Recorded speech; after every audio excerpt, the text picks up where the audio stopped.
Hello, my little nerds and nerdettes. Please join us for another episode of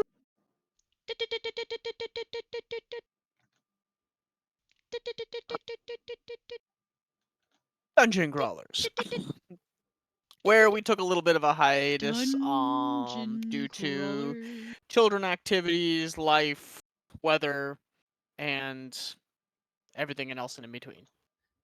So welcome back, welcome back. Um, we are going to kind of jump right in after a tiny little recap. That way we can kind of get going. We're thinking about moving everything to Thursdays at kind of the 7:30, 8 o'clock time frame. Just because summer's chaotic right now. So, the party has made their way from Molten Hammer. You've made your way out into the Delarian Wastelands.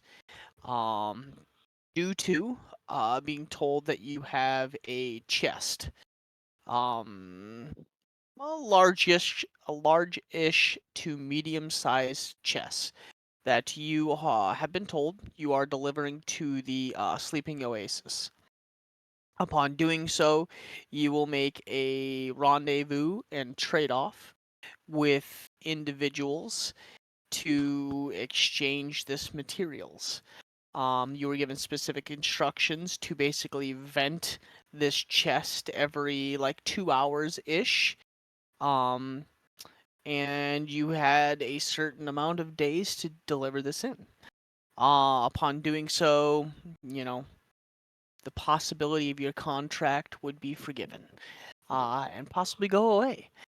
Um, you made your way out into the wastelands, kind of skirting the edges of the sand, and having kind of a little bit of a conversation along the way. You know, choosing to trust Axel as he is the most experienced guide for this area.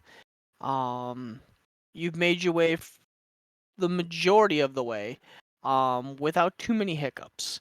Um, you find yourself currently resting atop one of the giant dunes, kind of overlooking the night sand.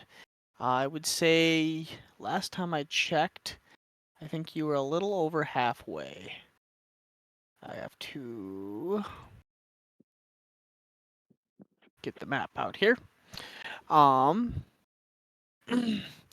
stopping for the night, you had kind of realized that you were hearing, or Axel had kind of picked up the almost horns or something in the far off distance that put him a little bit on alert.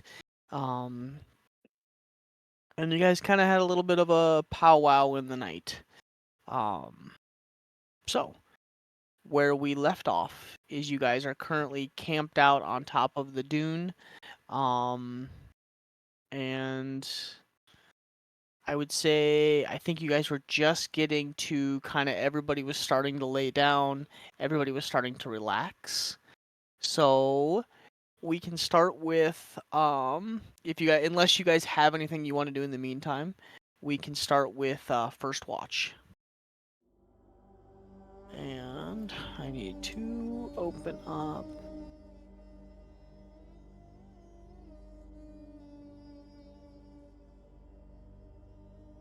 There we go. Perfect. So, and cheer. Yeah, I think I remember from last session they were trying to keep warm while laying on the rug Yes. using prestidigitation and things like that. Yep. And I wouldn't be doing anything, I would just be... Actually, I would be. I'd be in the tent chatting with Axel. Okay. But we don't necessarily have to... I'll feel it out. I'll feel it out. And maybe revisit if we want to discuss things that were chatted about. But I'd say I'd generally just be chatting with him about the trek, kind of confirming where we were based on the little map he drew kind of in the sand. and then talking about the discussion with Sophia.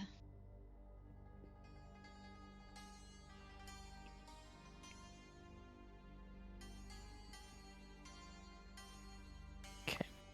Are you doing this, or are we just kind of like retconning it? Like you guys are having that conversation? I would say retcon, because we don't have to. I would say it's nothing that really we have to necessarily hash out. We're just topics we would be discussing. Okay. So if something comes up later, I might kind of revisit it. Okay. So you guys are kind of inside of the tent having a little bit of a conversation. The rest of you guys are kind of laying out on the sand. You guys are just kind of relaxing. Tell me about this tent. Tell you about the tent? Uh-huh. Okay. Is it like we see here? Is it like a bifold thing? So Let me see.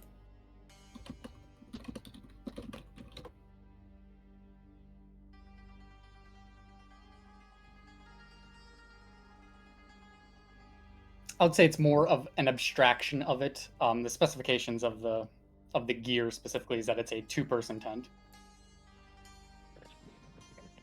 What I would like to do is oh baby. try to use I have books. I carry books with me. Okay. I would like to draw with my chalk on the side of their tent. And if I need to, I can place a book behind it to be a surface to draw on, right? Almost like a clipboard. And I will follow it down to try to draw the door on the side of the outside of their tent. Because that was the issue before, right? We didn't have a place to draw the door. I probably don't recall from last conversation. It has to be on a solid surface. So is that what you're trying to make with the books? Is a solid surface? Yeah, I mean that's why I said tell me about the tent. I mean, what is solid? I mean, the edge of the tent is. Well, it would be canvas. It's not rock hard, but that's solid. Right. But then you also have to. So keep in mind. So knowing how smart KB is, I guess I'll kind of go. Yes. Also think about. Okay, let's say you do use books along the canvas. What if those books knock over? Well, that's okay because the canvas should be taut on the tent, right? The books don't have to stay there. I just need the books as a backing to draw it on there. Maybe I may not even, depending on how tight this tent is, that may not even be necessary, right? I see where you're going with that. That might be a Frosty question. If you got 4 posts, that's a Ginge question. It's whatever it's whatever he thinks constitutes a flat, solid surface. If he thinks it's legal, then it's legal. I mean, if you got 4 posts and you wrap a canvas around the 4 posts as tight as you can get it. So, and here's my question, and this is where I will do the 50-50. Is yes, no, it is not a stable surface, but knowing Axel, and I'm gonna ask Axel, how tight do you wrap your tent? Is your tent like? Would you say Axel is a very versed traveler, and when he puts up his tent, is it like absolutely to the T, pulled tight, done up really good? If so, yes, it is a solid surface because I guarantee he's pulling every single one of those corners absolutely freaking tight. Is he about a mediocre-ish explorer? Then, I mean, I would say that then the tent is going to be on the looser side and probably won't work as well. More a matter of if it's necessary for it to be super taut, depending on the type of tent it is. Correct. Maybe have the intention of just being draping on the sides. I don't know. Yeah, you're calling That's that one, where Frosty. it's not. I wouldn't say his call. I'm more or less asking Frosty, Axel, Yeah. when you put that tent up, how ham did you go?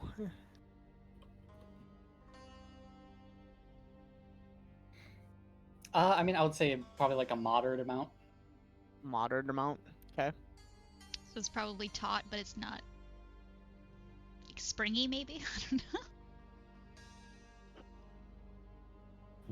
There'd probably be like a little bit of give, but not enough that it would like collapse. Yeah.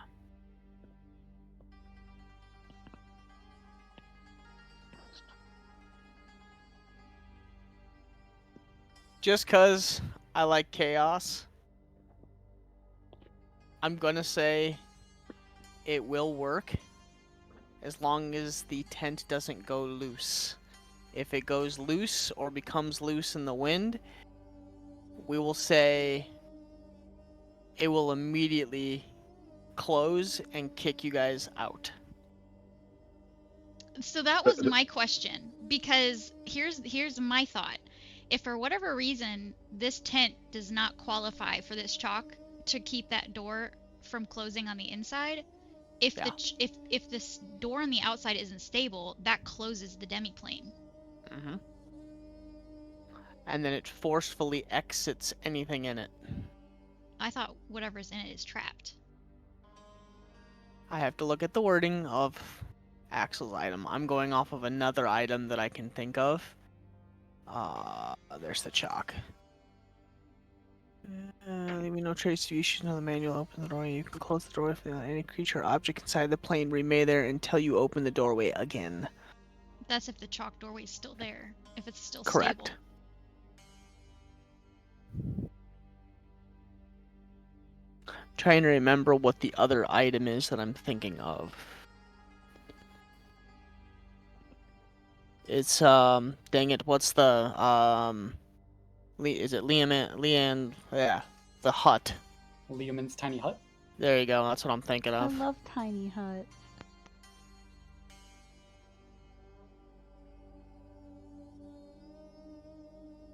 Leoman's tiny hut. All creatures and objects are barred from passing through. No. The atmosphere inside this is comfortable dry until the spell ends. You can come in the interior. So I think that the question is, if the tent collapses, the chalk is still on the side of the tent. So that's not erasing the chalk, right? That's so we wouldn't true. necessarily be. But it no longer creates a stable surface. So then it becomes either one, you get ejected, or two, it closes you off and you guys are stuck there until it's made stable again? It's made stable again, or whoever has the chalk can redraw. Well, no, yeah. So if you walk in there.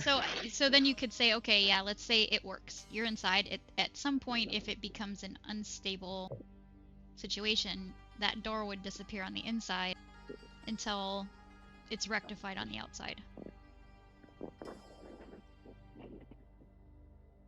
That would make sense.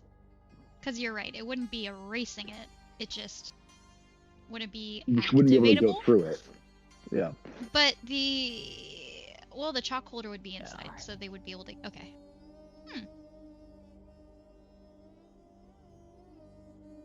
I like it. Yeah, it doesn't really give me Thought-provoking. a thing about what happens. I'm trying to find like a.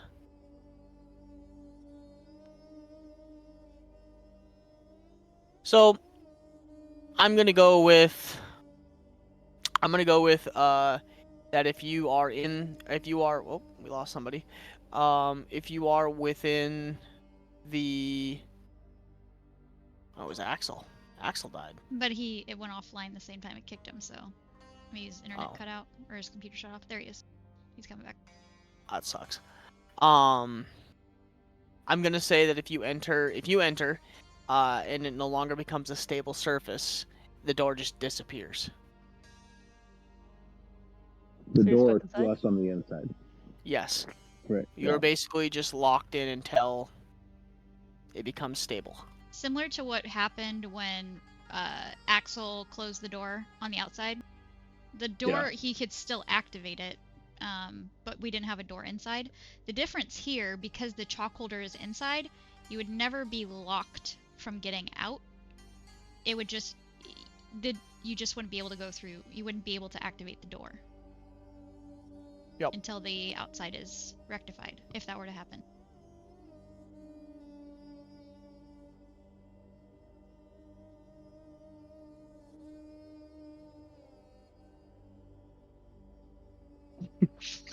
Okay. Sophia, is this worth doing? This isn't Legend of Zelda. No links here, bro. Yeah, Bro, I fixed Nightbot because I always had to. That's awesome. I always had to catch people coming in here dropping links or whatever. So I updated Nightbot so it actually. I mean, I dig that. That's blocks like the that. best response ever. This isn't Legend of You Zelda. look over and you look over and you see Sophia, who is like pretty much shaking, and she has her magic carpet kind of wrapped around her the best she can, and she's just shivering, and she kind of just slowly nods and stands up. Yeah, I'll go draw the door. I think it is too. Even in the worst case scenario, the tent crumbles down. That piece of canvas is, if it blows away, will land flat eventually, right? Maybe. I was thinking about it the last 2 weeks because like Sophia and Patience have slept in some pretty shitty situations. Mm-hmm. But I feel like exposed with just nothing to keep you warm, out where it's, I mean, likely well below freezing, sand in your face, totally different beast than just, you know, the Sleeping sewers in an where you might get out alley of- or a Yeah. house. Yeah, where at least you with can no, have a yeah. fire or something, or you Unprotected. have blankets and shit. Like, Mm-hmm. yeah, I don't think we'd be able to sleep. I'll tell you this right now. It's miserable. It's, if you've ever been Yeah. in the desert at night, it absolutely plummets. And then you're wearing shorts and t-shirts and you've been sweating all day, and then all of a sudden, now you're out in the elements, cold, and yeah, it ain't fun. Yeah. I'll follow, but I'll ask Patience what she thinks.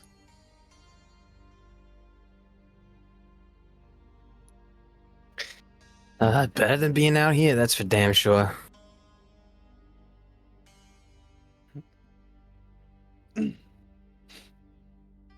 Estrat's teeth are like chattering. Patience's teeth. And if we do get stuck in here, I trust Nova will spend some time looking for a flat surface to reopen the door. Trust. Trust is a very. I'm not speaking that to you guys. I know. I'm just saying. saying. Out of character, trust is a very difficult word in this group. It's the most difficult word.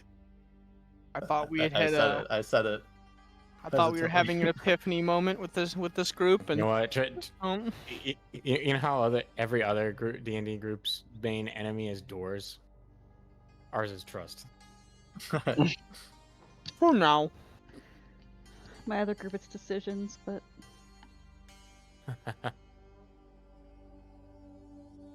We got another link poster. Y'all yeah, I'll- need to get lives. If Patience is willing to come, I'll go with KB and help design the I'll door. do it. Question, Ginge. No. It's I am- mangoes covered in chocolate. No, Oh, okay. Sorry. that wasn't my question. My question is. I got a fresco too. Said drawing an outside of tent. Mm-hmm. What side of the tent is it? Probably side of the tent is it? The side that's facing you guys right now. Well, it would be the side that's not in the wind, I think. Okay, so then yeah, the side that's facing you guys right now. Is Axel a left or right side sleeper? Because that is something we have not determined. I see I where you're going think- with this. I think it would be obvious what we're doing. Yeah, From but the I'm side just of curious tent. what side it's on. What would Axel have a preference, or would we have decided who sleeps on one side of the tent? I don't think it would have come up in our conversation yet because we were currently talking about something else. So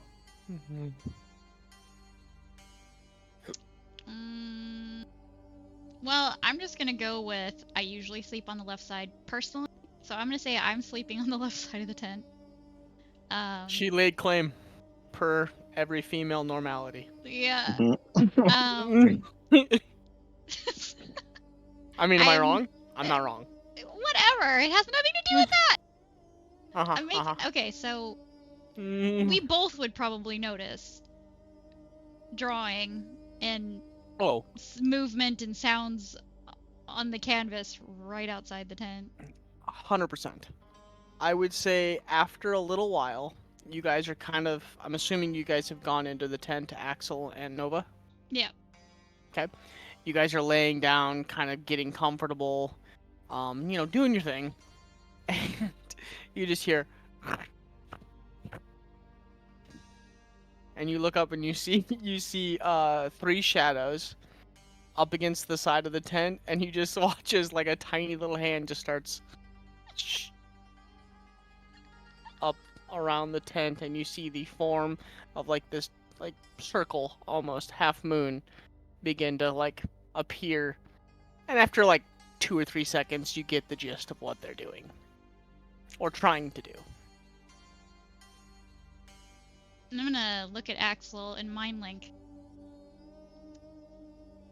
You think that's gonna work? I wouldn't personally do it myself, but it might.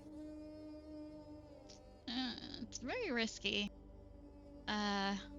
If it works, I suppose it should hope that something doesn't happen to said chalk outline. He nods.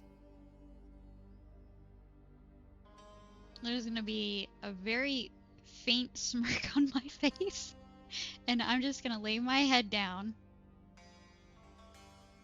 and close my Nova eyes. just put a hit out on the group. Mhm. Put my hands behind my head and close my eyes.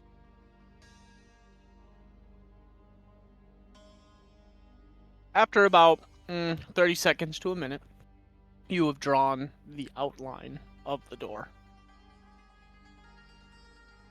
And moments later, a door apparates.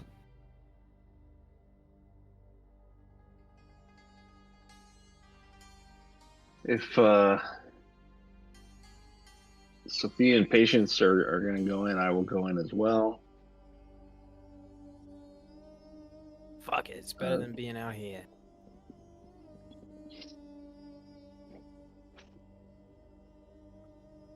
Evelyn, it's your call.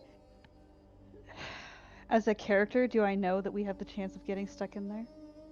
I think the It depends on group how familiar you are well with the chalk. understands. I think, Ginge, if you disagree, let me know. But just as a reminder, when we got the chalk from Axel, we discussed kind of how it works. Mhm. And that requires a flat surface or a s- solid yeah, surface, so- things like that, and that it probably so- wouldn't work to draw it on things like that. Yeah, But so I would think you probably would. I'm I assuming don't based know if on. Sorry. I was gonna say, like, based on conversations and Arcana proficiency, if I know that I could get stuck, I'm not going in. Yeah, I mean, there's a chance. Because I've already been stuck in Molten Hammer long enough. Mhm. I'm a druid. I'll take my chances outside. I will guard the door Hey, that while I works. meditate. I'm gonna meditate anyway. I'll quietly say, should we leave the chalk with Nova so she can reopen it? Oh, Evelyn? Wrong, Nova.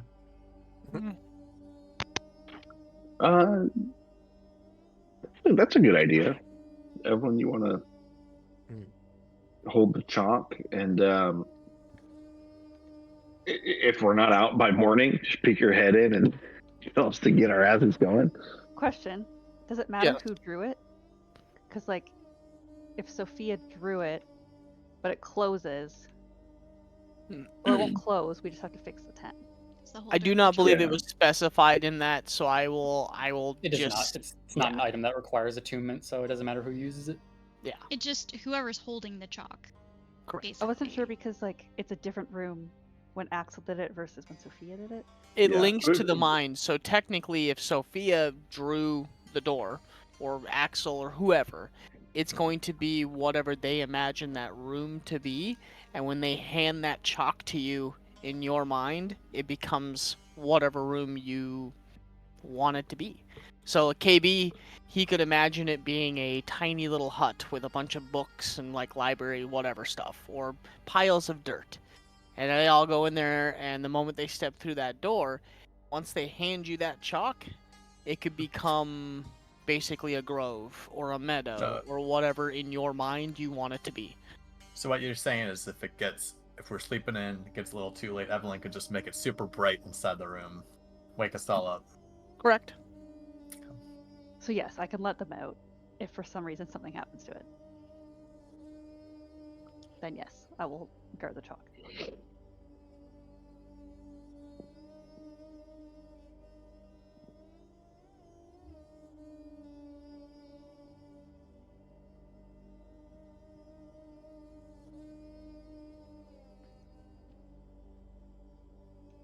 And actually, sorry, Axel, to answer your question here, it's I should have specified more because I didn't draw it on the map, but the sleeping oasis is on the left side of the river, nestled in between basically that mountainscape and the actual tree line. Okay.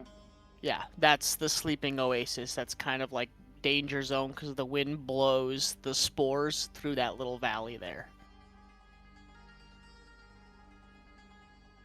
Good question. Because I didn't put it in there. But you would know. Because that is a danger zone.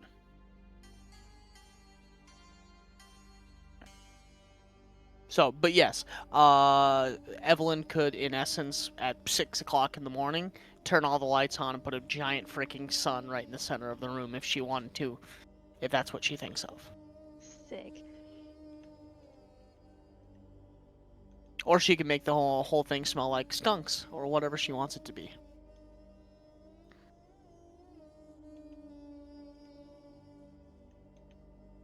So, as the party climbs in, are you guys handing her the chalk before you step in? Yes. Evelyn, what do you want the room to be? For now, we'll leave it as what Sophia had imagined. Okay.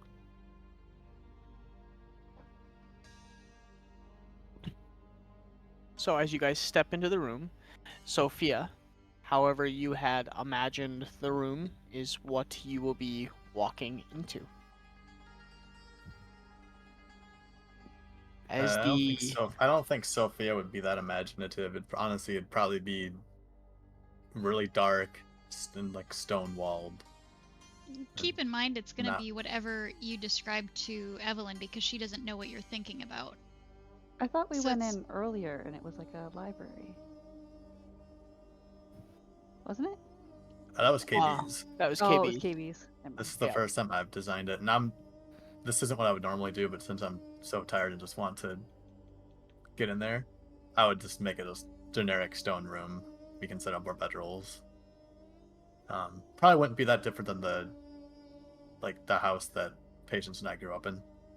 There's this But- kind of Would you describe that to Evelyn though? Because it's what she has to think about. Yeah, because if it wasn't described, you guys are getting like a grove. If it was Oh, then, yeah, described, I would do my best. I probably wouldn't care what you make it then. Okay. So It's like in a grove. we'll say it kind of goes off of a subconscious.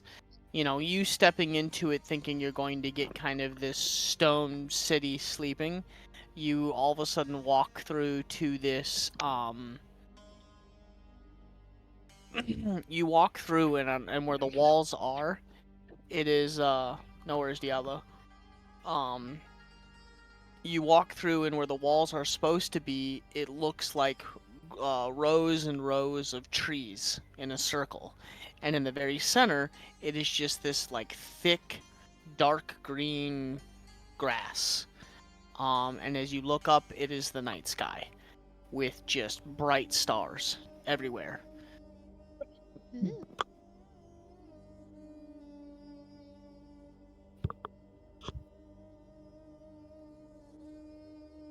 It's maple trees. Sophia will wrinkle Nope. her nose as soon as it smells like maple. We got another Maple youngin trees attacking. don't smell like maple. Got Diablo's youngin attacking, and got Ginger's youngin attacking. Yeah, I gotta go give him kisses and hugs here in about 2 minutes. So, but as you step in, it is a dark green grass, and it's like looking out over the night sky. And the weather is a comfortable, non-humid, like 72, 70 degrees. It's just like a nice, Comfortable. comfy, yeah.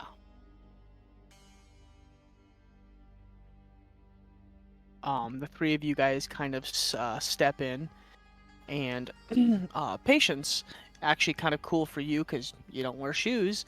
The grass is like just silky smooth but thick, like that thick grass, and you're walking through it with your feet. And for somebody like you who grew up in the slums, it is kind of a new feeling. You've never felt grass like this. It's weird, comfortable but weird. Definitely gonna be playing in it, my toes, Yeah. reveling. in kinda- the feeling.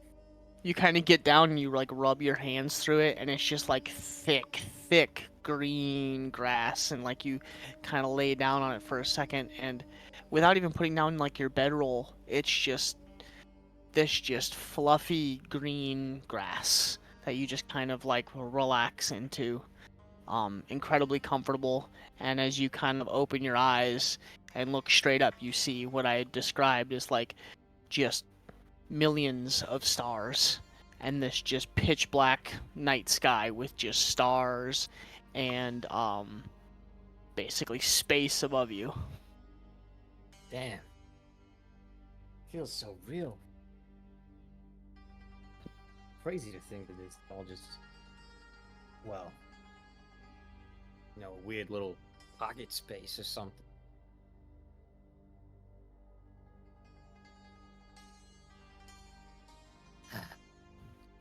For people like Much better than KB, the desert. well, and for people like KB Hell of a and lot better.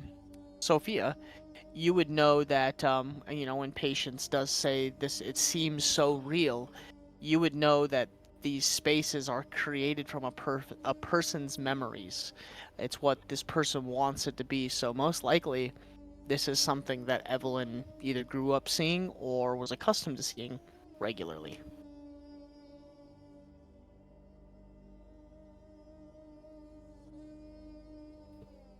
Sophia won't hesitate to lay down her rug and try and get some sleep. We've been traveling for a while.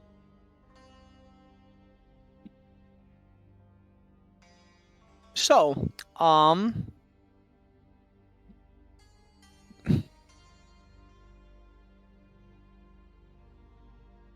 Evelyn, Nova, or Axel, roll me a D100 and tell me what the number is, because you guys are on the outside of the tent. Time out. Uh-oh. Well, outside of the space. Yeah. One sec. So one of you three decide and roll.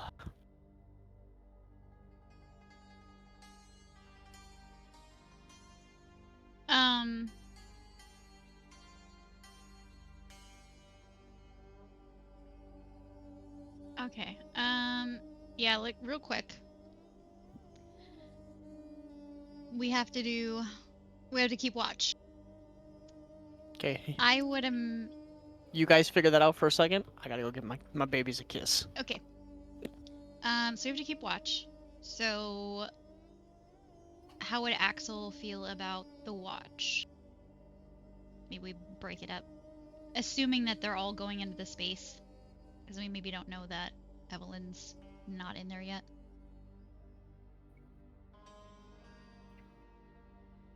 You might have heard the conversation, though. Oh, that's true. It's right up against. I don't want to Yeah. assume she's out there just watching all night by herself, though, either. Given that he knows that she's out there, he would just suggest that it's pretty simple. He takes 2 hours, you take 2 hours, and then since she only needs to transfer 4 hours, she can take the remaining 4 hours. Okay. So I'll say knowing that, or like discussing that, I'm gonna crawl outside of the tent and look at Evelyn. And I'm gonna say, you sleep for the first 4 hours or whatever you need. And then, or no, sorry. We'll watch for the first 4 hours if you want to rest. And then I can wake you up if you want to watch the rest of the night. I mean, I'll be trancing, so you won't have to wake me so much as get my attention. But yeah. Okay, get your attention. You're okay with that? Yep. Okay, so go ahead and rest then, and we'll keep watch for the time being and let you know. And then I'll crawl back into the tent, and I'm also going to. So I'm gonna tell Axel, okay, she's gonna watch the latter half of the night, and I'm also going to bring to the attention something, noting Axel being a little bit off, kind of the end of the day, the travels. I'm gonna mind link so that Evelyn doesn't know what we're talking about, and I'm gonna say, anything particular on your mind? You seemed a little bit off. I know it's been a lot of traveling today and a little bit of tension, but just seem a little bit strained or stressed or something.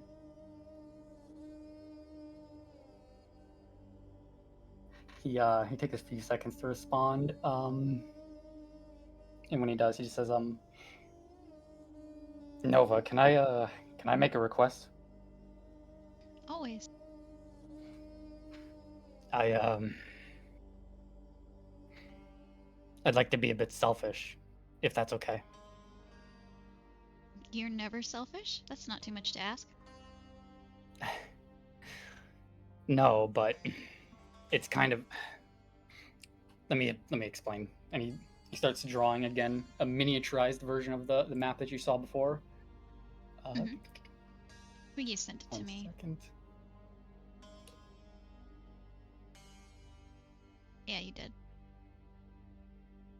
Yeah, I've got a new one.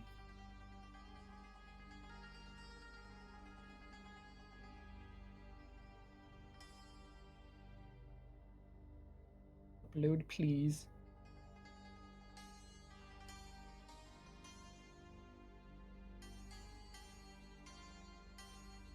Okay, so he would say, so we need to go right here, and he points at the green X. Obviously, it's not in color in the real world, but He'll be pointing to it, but for my purposes of knowing it, he's pointing to, yeah. But I would like to go here, and he points towards the red circle. And is there a reason if we need to go here, and I'm going to point at the spot indicated that we need to go to. If we need to go here, why would we go way over here? That's exactly what I'm saying. We don't need to go there.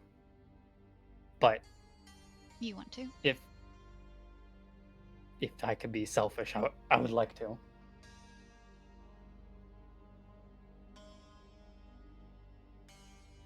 I know that time is kind of the essence here. So, and I'm really in no position to ask this, but Well, you are. It's clearly important. you could say that. Well, if it's important, then it's worth it. I agree.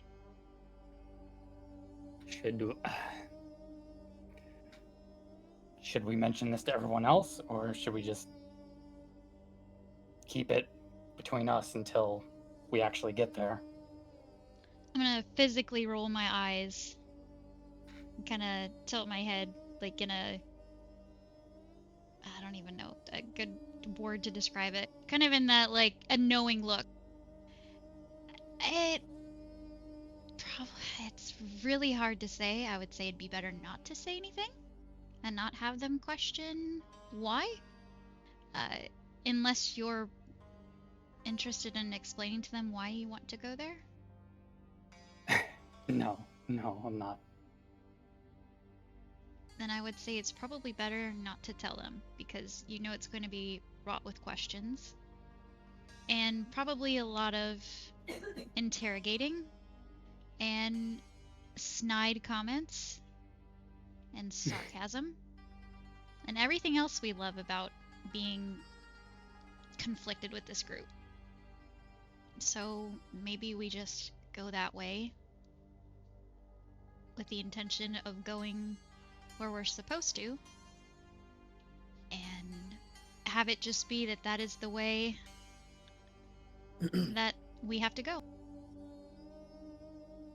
Right. As long as we don't just say lie to anything. us and say we get lost. As long as we don't say anything, they don't know that we're not going the wrong way.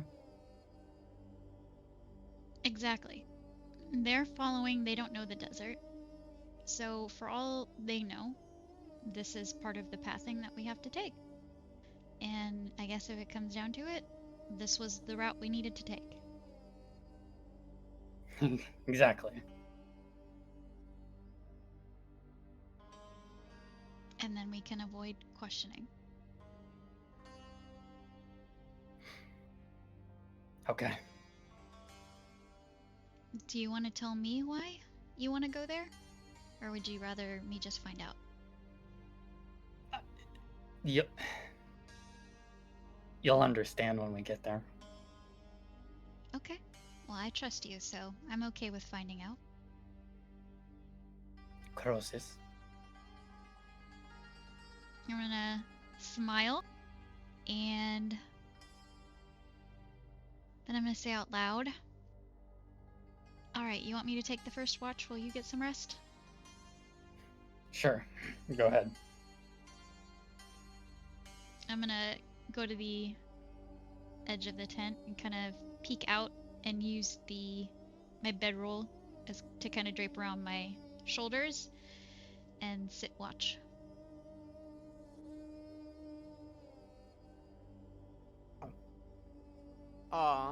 Who's rolling the D100? I will roll since I'm doing the watch. Come on, fuzzy dice. Nope, I'm not rolling the fuzzy dice. Forget that. They're cursed.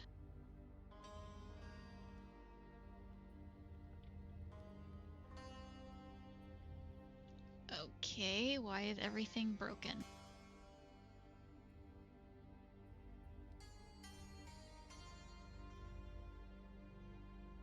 There you go.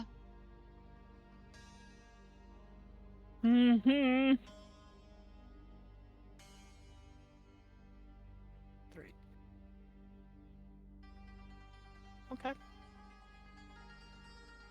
So, a small kind of breeze begins to roll through,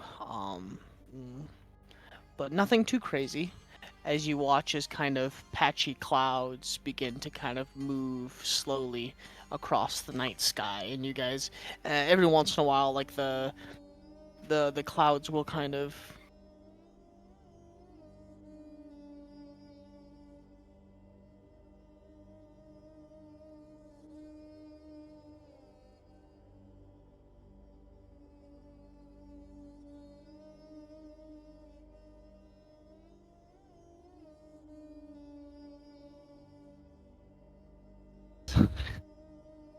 Ah. Anyways, the patchy clouds kind of begin to move their way across the night sky. And every so often, as the clouds kind of pass by, you'll see like the half moons, the two of them in the night sky, will just brightly shine. And for like 10 minutes in between clouds, you get like a really, really clear view of the desert, like, for like miles out. It almost becomes like you're looking through a like a telescope. Like you can just see everything really, really, really well now. And then the cloud will pass over again. But if you are standing for the first part of the watch, roll roll perception check. Come on, fuzzy dice, do it.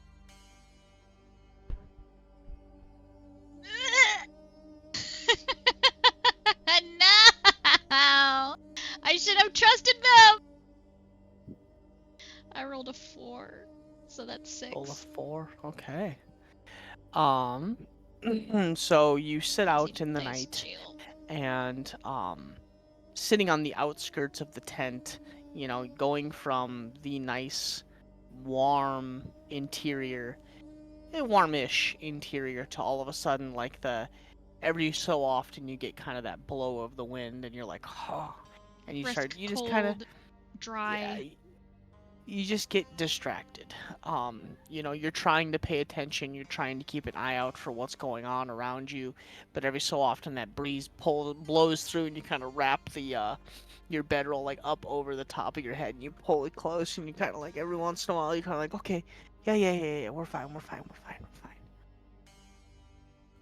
But don't notice anything.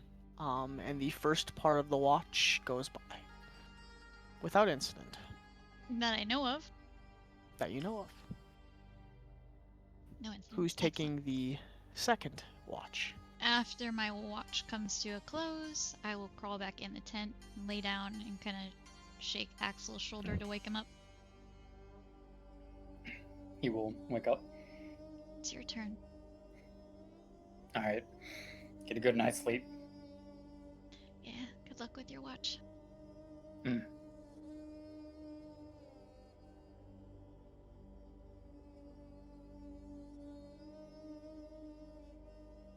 13.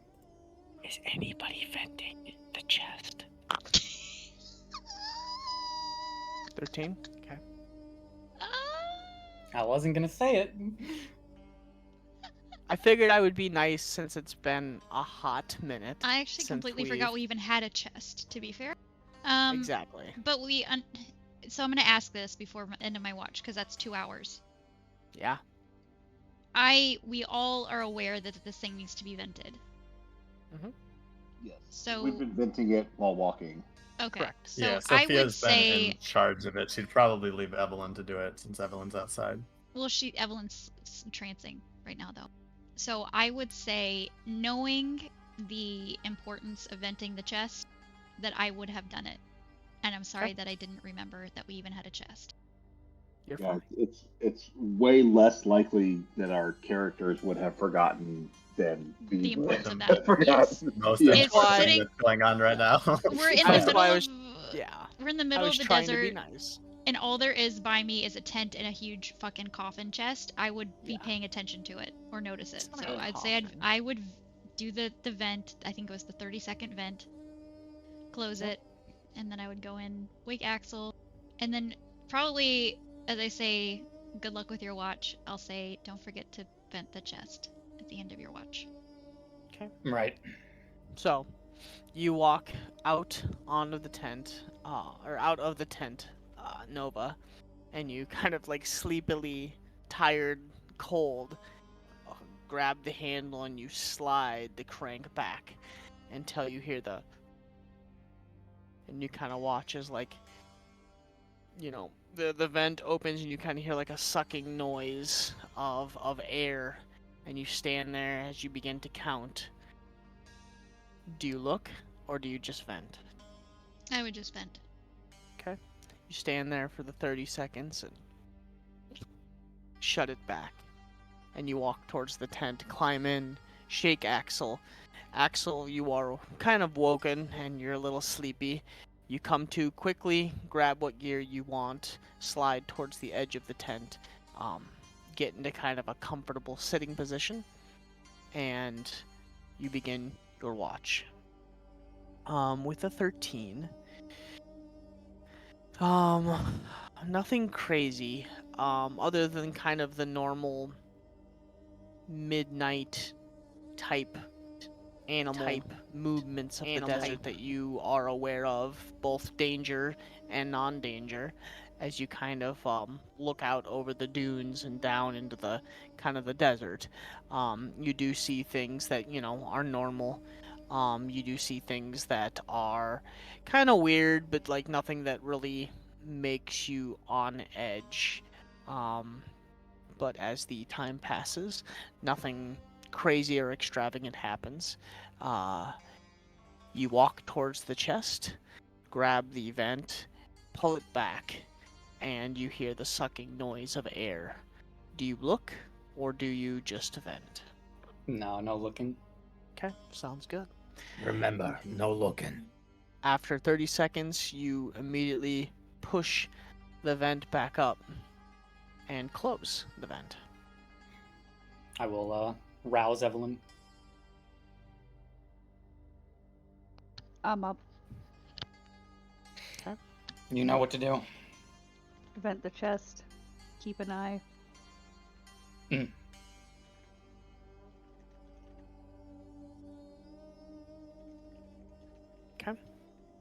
Evelyn, as Axel crawls back into the tent and closes his eyes, you hear kind of like a ruffling and rustling, and then quiet noise. You are now alone in the night. So, roll a perception check.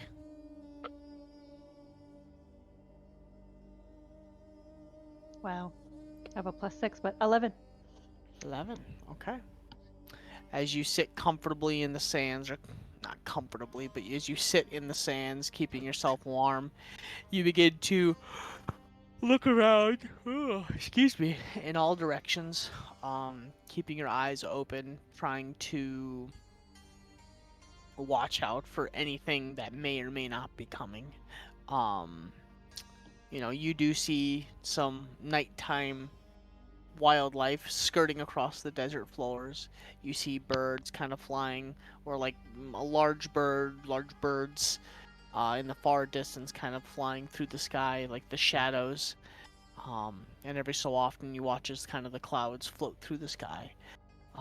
But nothing truly catches your eye. Until I want to say probably about 2 or 3 a.m. as you're kind of sitting there at the top of at the dune, kind of looking around. You're keeping your eyes peeled. You kind of start to hit that that tired phase, and you kind of do like a couple winks, and you toss yourself around, and okay, gotta wake up a little bit. All of a sudden, you find yourself looking kind of back in the general direction that you had come from, and every several minutes, you swear you see almost like a twinkle, or something, and then it disappears. And after probably about 20 minutes, you no longer see it anymore. What direction was that? Sorry? way we From the came? direction that you were coming from, yes.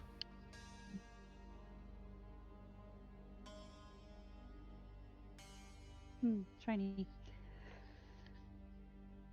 But your watch comes to an end. No issues, no I vented the chest, I swear. no issues. As you stand up, you make your way over to the chest. You pull the lever back, allowing the sucking noise to take hold, and you hear the drawing of air into the chest. Do you look, or do you just vent? No, they said don't look. Okay, I'm just asking. I know, I'm just saying. Alright, so are you taking the last and final watch into the morning, or are you... Yep. Because I only had to transfer 4 hours. Sounds good. So, roll the last check. Oh, should I get some on my finger? You want a 100 or perception? Just perception. Even worse. It's a nat 1, 7. Eee. Even though you tranced, you find yourself zoning out. And after about an hour or two, you find yourself getting a little too engrossed and entranced with the piece of that plant that you put into the meat. Oh, 1000%. And you begin to kind of perform a couple of experiments. You're pulling it out of at this point the meat is completely dried up. So as you take it out and you're kind of like looking at it now, the piece of meat that you had given it is almost like over dried jerky at this point, and the plant is beginning to look like wilty. So, what are you gonna do to keep it alive, or do you just keep playing with it to see what it does in the meantime? Can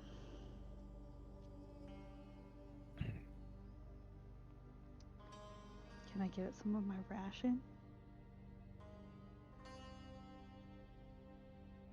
Because I think that this plant is kind of a marvel and freaky because it has evolved to get nutrients from the flesh of other creatures. It's very fascinating. Yeah. So I want to give it a ration, see what it does. Okay, give it a ration. What is a ration? It's like bread and stuff, right? Yeah, something like that. Yeah. Okay. You watch as it kind of like the tendrils of the feet begin like poking out, and like you watch these like almost like feather light little veins of roots begin to kind of like almost like a little octopus like feel around the outside of this ration. After several moments of poking and prodding, it just like stops. It gives up. Doesn't seem like it wants it. But it was super Gucci with the meat. It liked plant stuff before. It's almost like you've ruined it. Now that you've given it meat, it refuses to eat anything but meat.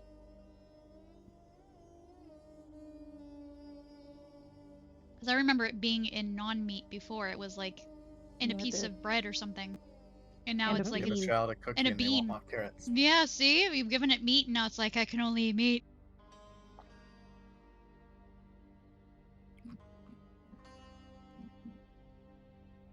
The plant is beginning to look pretty wilty at this point. There are small animals running around that you do notice, like little lizards and whatnot. Oh no! Couple scorpions here and there, little geckos. She's gotta feed her carnivorous plant. I don't know if I want to. It's really unsettling. I mean, you've kept it. You could always cut yourself open a little bit and see what it does when presented with your flesh. Let's not do that. I think it's a great idea. It's a great experiment. You have two people that are sleeping right next to you. Just do a little. Ew! Just Axel's foot, just like a little cut on the end of his foot, and just place it on it and see what it does. What could go wrong?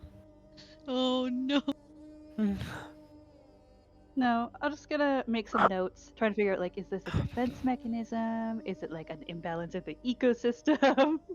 No, that's cool. That's right up your alley. So you maybe immediately. Maybe it's like a really bad toddler that just refuses to eat anything but pizza. So you just leave it with the bread, and if it's either gonna eat the food or it's gonna starve and die, and you know it's not gonna starve and die. Well, I'm just right? like thinking, like, I gave it food. I just want to see, like, how resilient is this plant? Like, how strong is its will to take over? Is it like, will it like try to survive and take whatever, eat it, or is it gonna be like, nah, I'm done? How resilient is this plant? I want to know. So as you kind of lay it next to you, and you begin to like jot the notes down in your notebook, and you're okay. So day 72, plant is no longer accepting, and you like begin to jot down everything. The plant is not moving that you've noticed, but you do begin to jot down your notes in your experiment. As the night continues to pass,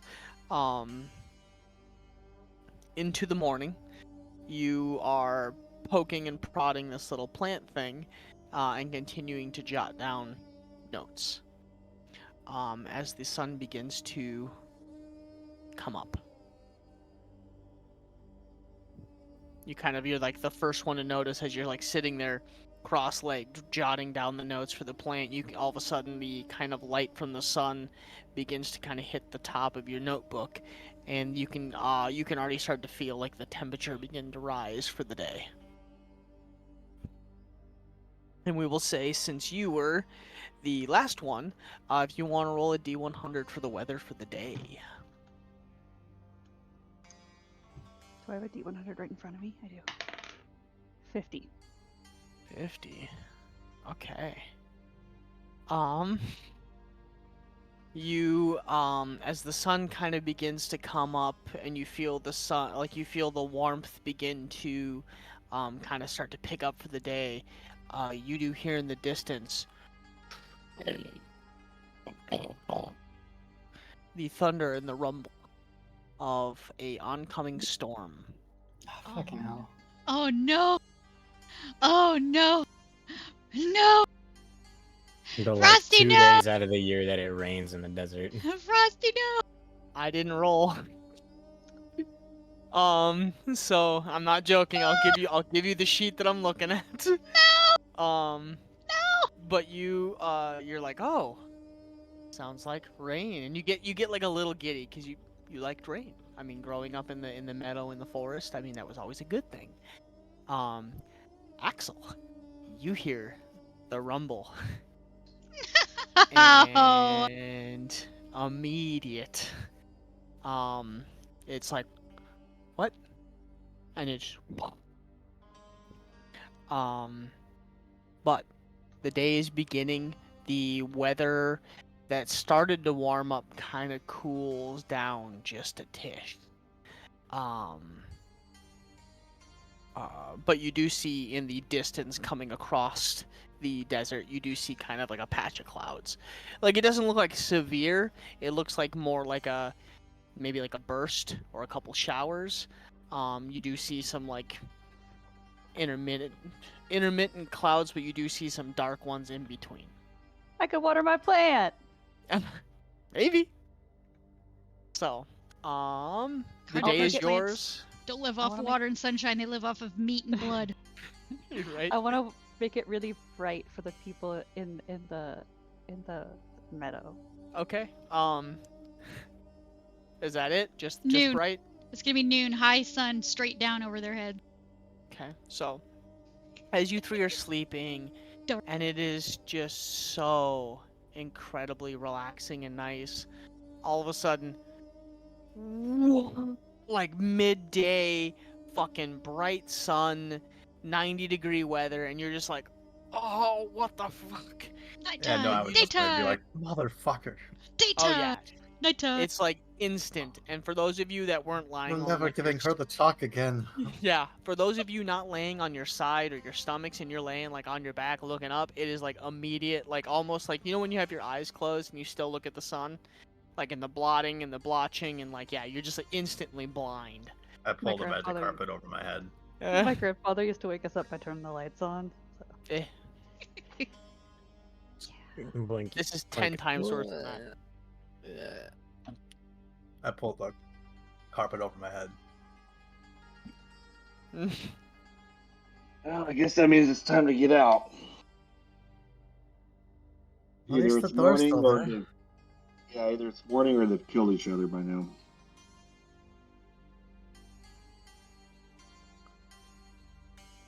Part of me was hoping they would just erase the door and we don't have to go back out in the desert. Yeah, I No thought such- if Axel really wanted to be a team player, he could just fold up the canvas, put it in his pack, hike the rest of the trip and then open it up when we get there. We could just spend a Nobody few days suggested that. hanging out. Yeah, if only. That's wishful thinking. I don't trust him enough for that. I might. I'm getting tired of walking. And You I'll haven't been walking. Because Katie's ass has been riding a carpet the whole time. Oh yeah, good point. Tired of sitting. Oh, my butt's sore. Yeah. I want to stay in the meadow. Leave me here. And I'll just start to pack up my. But I'm not gonna like sprint, but I'll try to do it quickly and head out. Okay. Yeah, I'll fall behind. As you guys kind of Bags under my slowly eyes. step out into the day, you guys kind of feel like the light, cool breeze coming across the desert, and you kind of hear the thunder and the rumble in the far distance. As you guys... Imagine having to go out into the desert to get away from the sun. And it's semi-cloudy today too, so it's actually not bad. It is and then bad. It's all bad. It's going to be bad. At the end of your watch, Nova, Evelyn, sorry, you walk over and you vent the chest again. Do you look in or do you just vent? Just vent. Okay. I follow the rules. I'm trying to be chaos. Anyways, no fun. You guys are party poopers. Then just Oh, making that eventually we're just gonna get sick of him asking that question. Just do it, yeah. Mhm. Yeah. No, I won't ask anymore after that. I just wanted to make it a thing after it's been since a hot minute since we've been back. So I'm just We're trying hoping to someone would forget that part of the deal. correct. But you do step out into the day. And you find yourself standing kind of like on top of the dune looking out over the desert. Yeah.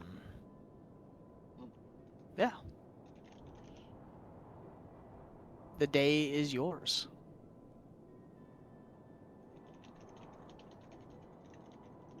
What are you doing? Fucking going, hopefully.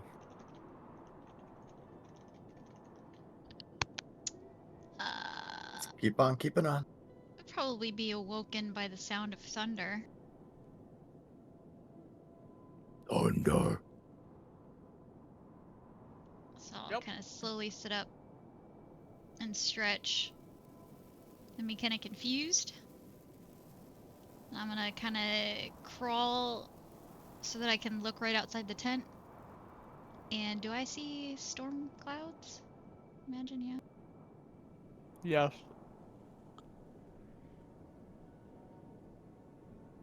I'm gonna frown. Go back into the tent. Is Axel awake? Yeah, as usual. He's up before you, putting on his armor. He's as you know, adjusting his bracers and whatnot. His hands are trembling a little bit. I'm gonna crawl over in front of you and grab your hand. It'll be okay. Yeah. Let's get moving. I'm gonna nod and try not to dwell on it. Just kind of pack up my pack and my bedroll. And for those of you outside, at this point, a light drizzle begins to start. Kind of almost like a mist. No, at least it won't be too hot today.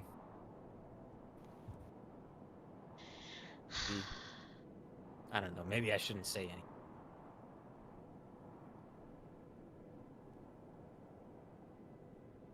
Yeah, hopefully it doesn't rain real hard or flying on that carpet's gonna be miserable. Oh, my heart is breaking.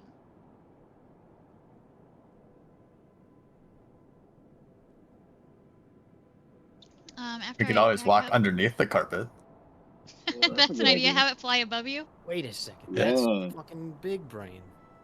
That's a great idea. A little moving But umbrella. that's why Sophia is the level 20 intelligence character. After I pack up my stuff, I'm gonna go outside the tent and feel the drizzle. I'm gonna stand and wait for Axel to come out. Yeah, he comes out shortly. And it starts packing up the tent. That'll help.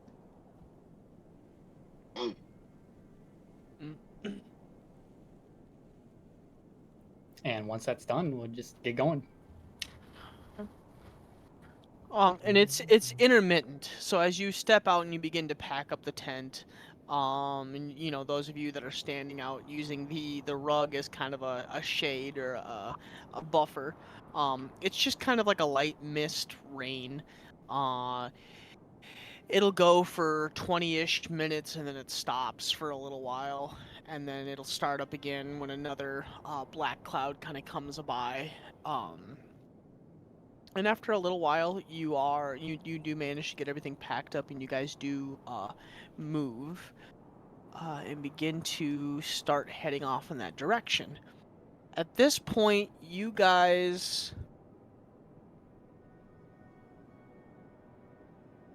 yeah.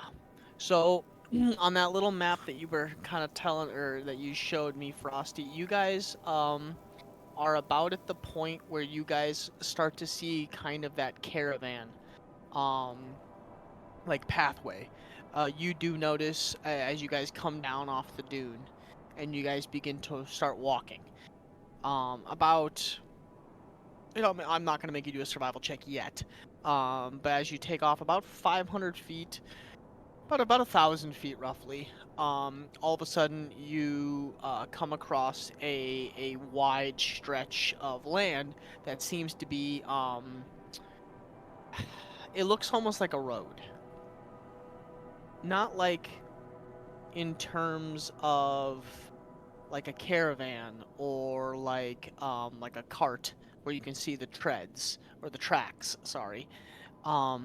You can tell that and Axel, you would know this, as a lot of the creatures and a lot of the caravans or vehicles that are used in the Delirian Wastelands are, a lot of them hover for obvious reasons.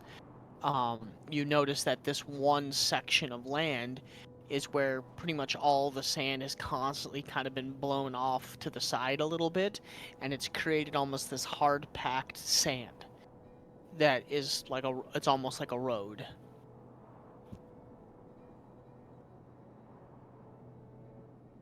And as you guys come up to the side of this wide sized road, think of it almost about the size of like a double laned road. It's about that size. But you do kind of come up to this almost like this caravan path type road, and you can continue on to the other side and continue on through the desert, but the road is sitting before you. I'm gonna continue going on the path that I've plotted. Okay, sounds good. So, roll a survival check with advantage because this is your terrain.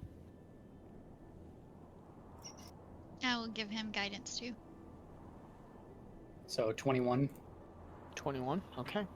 And the rain continues to kind of fall, but it's just a drizzle. And it starts and stops, and pretty much around as you take off, and you have a pretty good bearing of where you are, especially after seeing the road where you guys are at now. It gives you a really, really good bearing to where you are. After 2 or 3 hours of walking, the rain stops, and you, off to the left-hand side of you, you do kind of, for those of you with a really good sense of smell, you do smell, like water, like I don't know, like water slash what's the word I'm looking for? Almost like algae or like like that musty water smell. And you do notice like birds up in the air, kind of flying in like a one central area. You watch as like there's like a bunch of birds that are kind of flying high up in the air.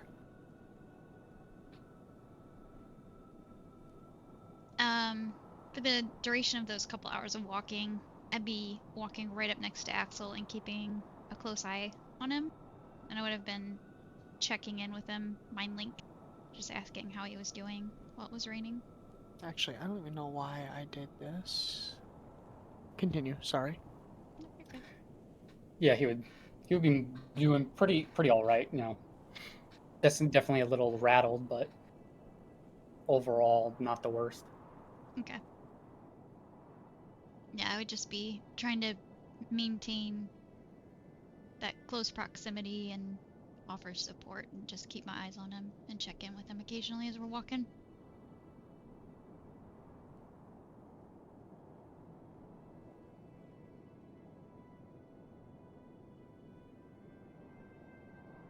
After about another hour or so, you do come to that tip of that lake right there, where I kind of just pinged.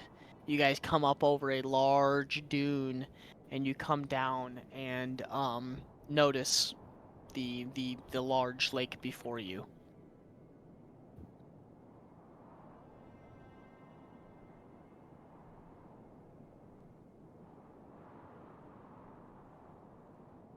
I'd probably just notice it, but I would just keep walking.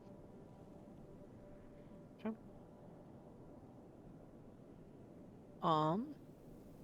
Several moments later, you guys kind of... There's Axel, and he's hauling ass. I'm getting there. Jeez, up and... Run! After several moments, roll a perception check, Axel. Okay.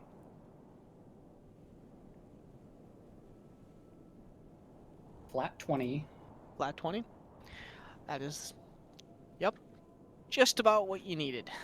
So you come up over another set of dunes, and you know that a lot of the creatures out here in the desert are meant to trick and fuck with you, basically, to draw you in. You also know a lot of those creatures have kind of made their way over from the Shattered Veil. So these creatures are a weird mixture of things. And as you come up over this dune, you notice it right away. You notice 3 human females buried about waist deep, and they're kind of like hanging back like this, completely naked. And they look to be just like not moving, and they're kind of like flailed back. And at first glance, those that don't usually pay attention too much wouldn't notice that the right around the waist, it's you see kind of the tops of scales that seem to be buried below the sand. You also notice that the arms kind of have more of a like a sharper design to them, and it looks to be some kind of trap. Snake women. But to the rest of us, As you guys come up over the top of the dunes, the rest of you guys see the 3 women in the sand, and they're a decent distance off. Kind of like they're right up from where the water is, and they look injured. They look hurt, and they're kind of like every once in a while you see them like shift to his side and kind of like flail an arm. do you want me to roll perception for how well I can pick up on I was gonna if they say the look rest of you guys, as you authentic or guys not? come up over, yeah, the rest of you guys come up over this mound. Roll perception checks. Well, they look completely normal to me. Rolling dice. With a fucking 4, I rolled the fuzzy dice again. they need to go into jail. I said that before, and I still used them. Ooh. Jesus fucking fuck. Yeah, that's a 18? natural one. 18? Okay. 17. Not much worse than me. I rolled a 2.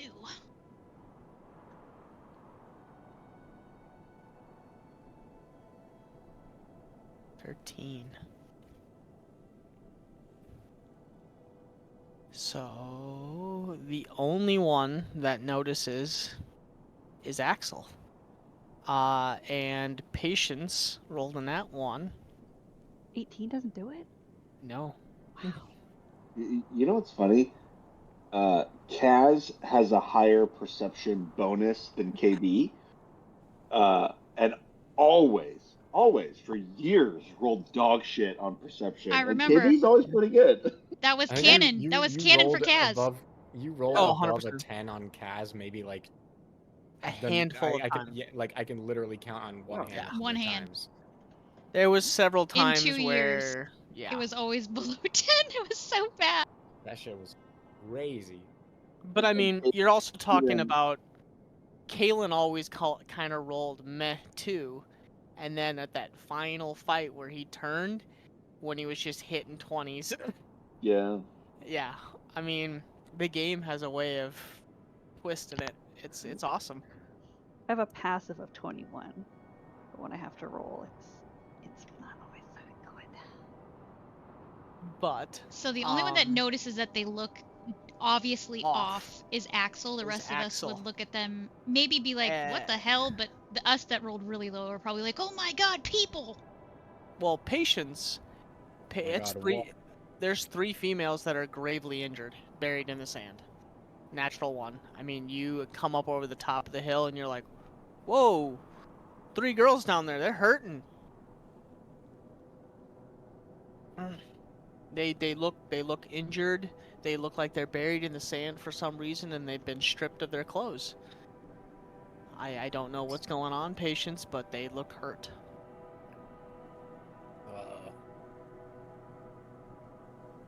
Being that I only rolled a natural 2, my reaction would probably be very similar. Difference with me, I don't know, it depends on Patient's personality, but difference with me is I would probably look at them concerned, and probably, if Axel does not make any action or reaction to them that indicates that we need to do something, I'll probably be looking to him for guidance and not like doing anything outside of what he says is correct or a smart move, I guess. Not basically not wanting to get involved regardless of how I feel. I'm just don't really understand what's happening. I'm just waiting on someone who's got a better handle on the situation to figure it out. Yeah, when you look over at Axel, he's sort of like narrowing his eyes, sort of irritatingly, as he just mutters under his breath, "She vipers." Oh, those aren't people? Half. So they look like they need help, but they don't? Their lower half is that of a snake's. They bury it in the sand and pretend to act dead to attract lonesome travelers, mainly. Fascinating. Several As moments. you Oh, can good. see by their state of dress, seduction is one of their main tactics. And I kind of grimace. Ooh. Almost is as if on command, as he's saying that they hang themselves out to attract others. You do notice almost like 2 like coyotes or animals that seem to feed off of like dead carrion begin to kind of like slowly, you see them kind of creeping around, making circles at these 3 women. And they kind of go up and they begin to kind of like, they nip at it and then they like bounce back. And they nip again, they bounce back, and then they go in and they go to start taking a bite of the first female. and you watch as all three of them in unison quickly strike out of the sand, and within moments, both of the beasts are torn in half, and a bloody mess is left in between the three of the females as they begin to consume the animals. What an efficient way to get food. Yeah, their lower halves are pretty strong, about as strong as alligator tails. What's an alligator?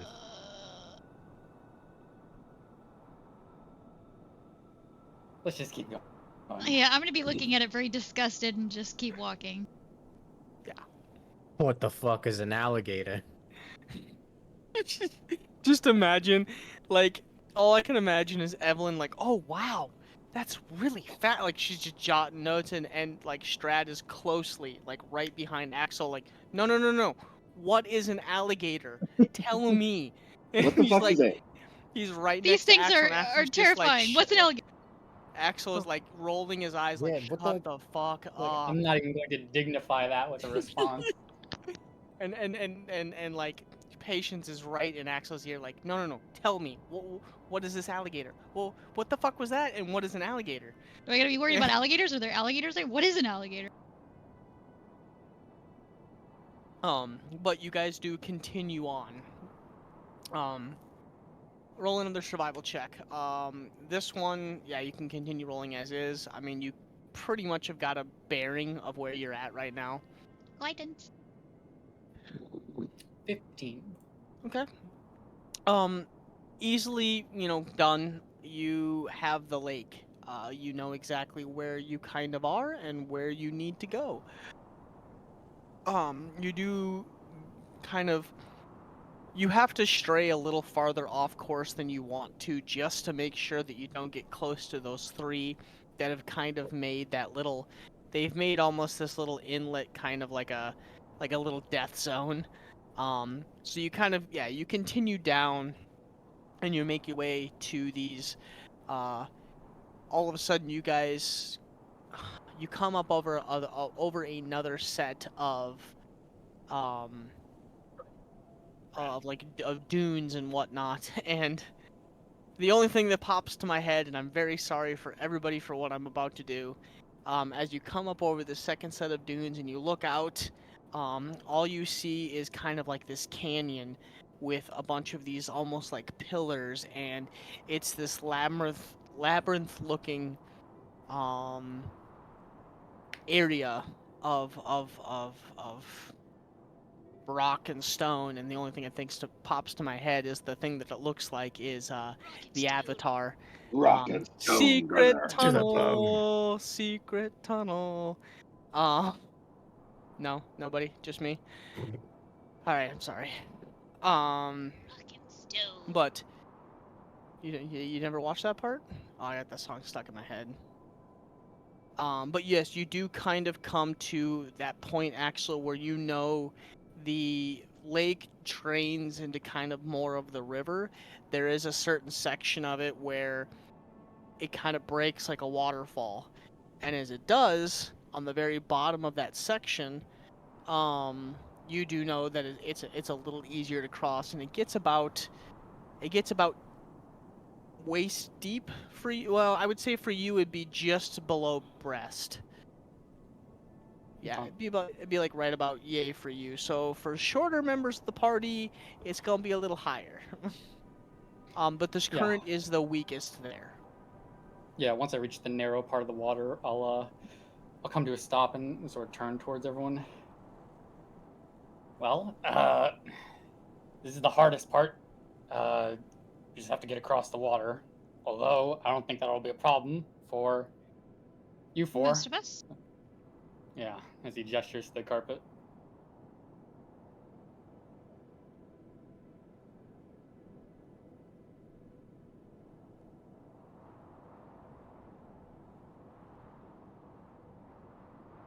Bueller?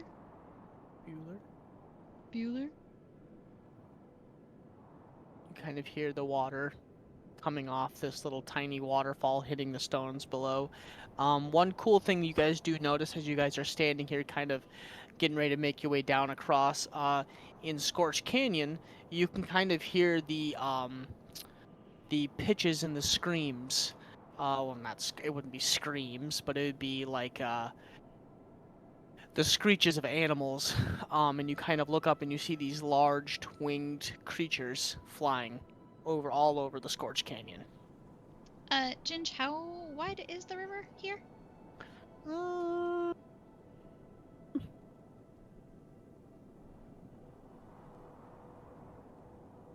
Hold on, I'm doing math in my head.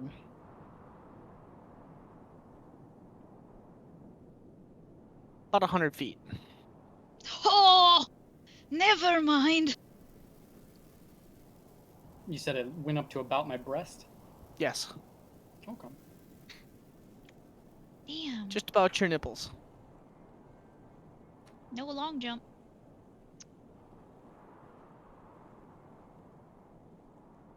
Well, those four can do. I'm gonna turn to Nova. Well, those four can figure out whatever they're doing, but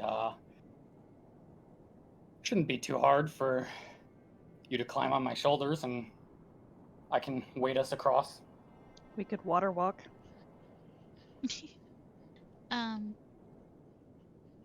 You don't have to carry me across. I should be tall enough. Oh, Unless you towards think that it's limit. safer. If that's a thing you can do, then that'd be much appreciated. Did I miss something where the carpet can't go over the water? Yeah, Sophia's just sitting there right at the water's edge, just ready to go across when y'all figure it out. Hovering. Oh, you can. Yeah, me too.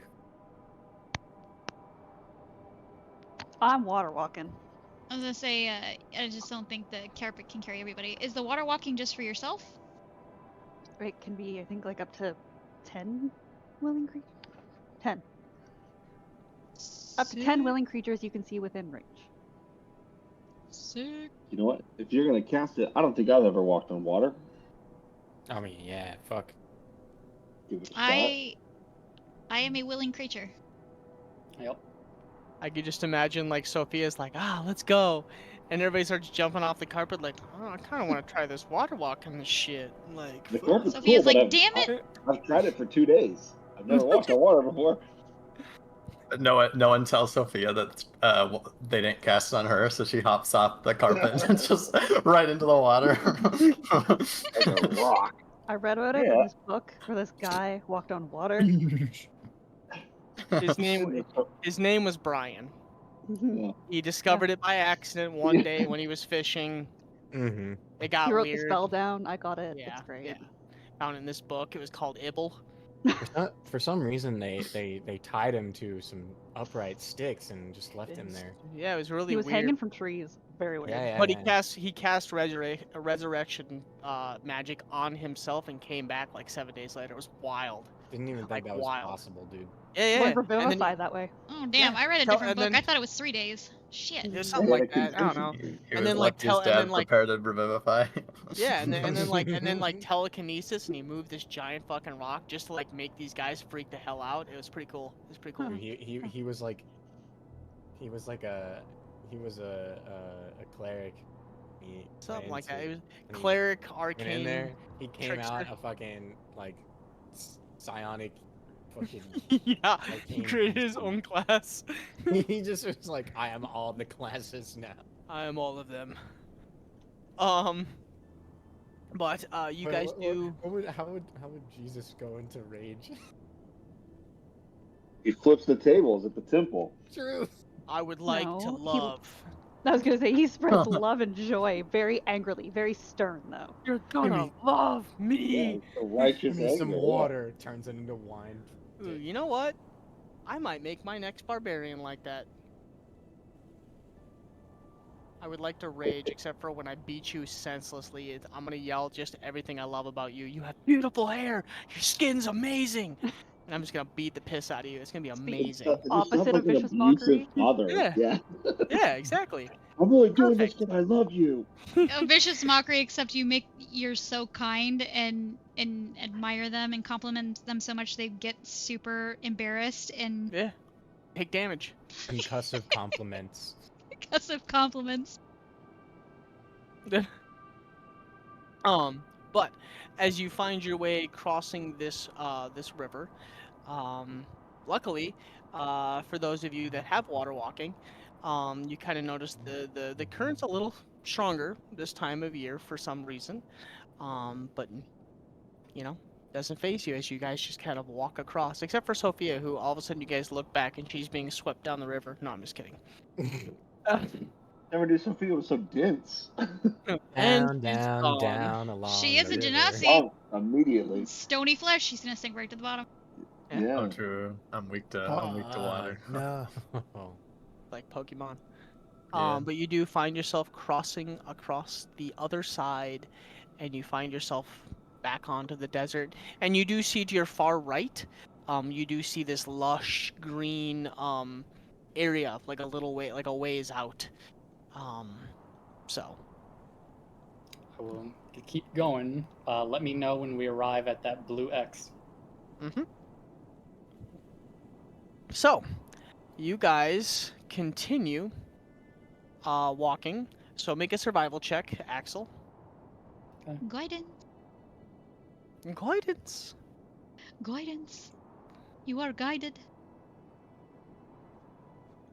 23. 23? Oh, easily enough. Nice. You are very aware of where you are right now. And you guys watch as Axel kind of puffs up a little bit, and he walks with purpose. A little quicker than what he's usually been walking, as you guys have made really, really, really good time. You guys are about a day ahead of schedule. Venting the coffin as we go. Yes. I'm kind of assuming at this point you guys are venting the coffin, unless, one of you guys tells me like, hey, yeah, we purposely forgot to do missed that it. shit. Yeah. So I I'm faked being, it. yeah, We're I'm being nice. diligent. Yes. So Vigilant.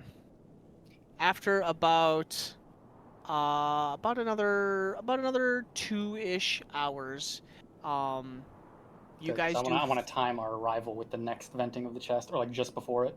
Yeah. So about 2 hours, and the sun is kind of like, it's midday at this point, like late midday. I'd say probably around the walking that you guys have done. It's about 3 o'clock. You made really good time through the desert, and you are right at the blue X where you will be able to vent the coffin once more. So as we crest this comes to like a big dune. It takes a while to walk up, but as everyone crests over it, the desert almost opens up into a very unnatural valley, and down in said valley is an absolutely gargantuan skeleton. I mean, even from this distance, which is about probably like a few hundred yards away, it looks massive. And yeah, you're just staring down at it as we crest like over. the skeleton in the desert in Breath of the Wild. Kind of. Nice. Ooh. Or like But, any of those big skeletons or whatever. Right. I was envisioning Big Tex from the state fair. Does he have cowboy boots? What the fuck? I guess y'all don't know who Big Tex is, huh? Mm-mm. Oh my But god. as everyone crests over, Axel will turn and say, okay, it's about that time. You four vent that thing. Me and Nova are gonna go down there. Be back in like 5 to 10 minutes.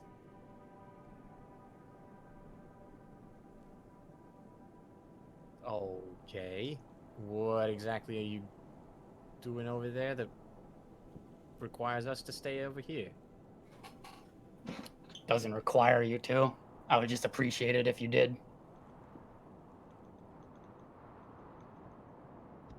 Oh. Okay. Thank you.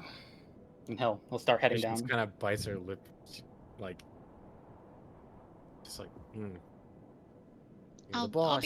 I'll be a little confused. I know that just because I don't know what this is, I'll still look a little bit confused, but I'll look at everybody and be like, all right, be right back. And I'll follow Axel. Big text.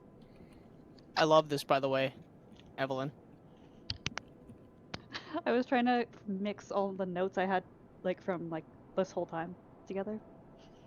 No, yeah, it's pretty cool. She just linked me her notebook of notes. On my plans.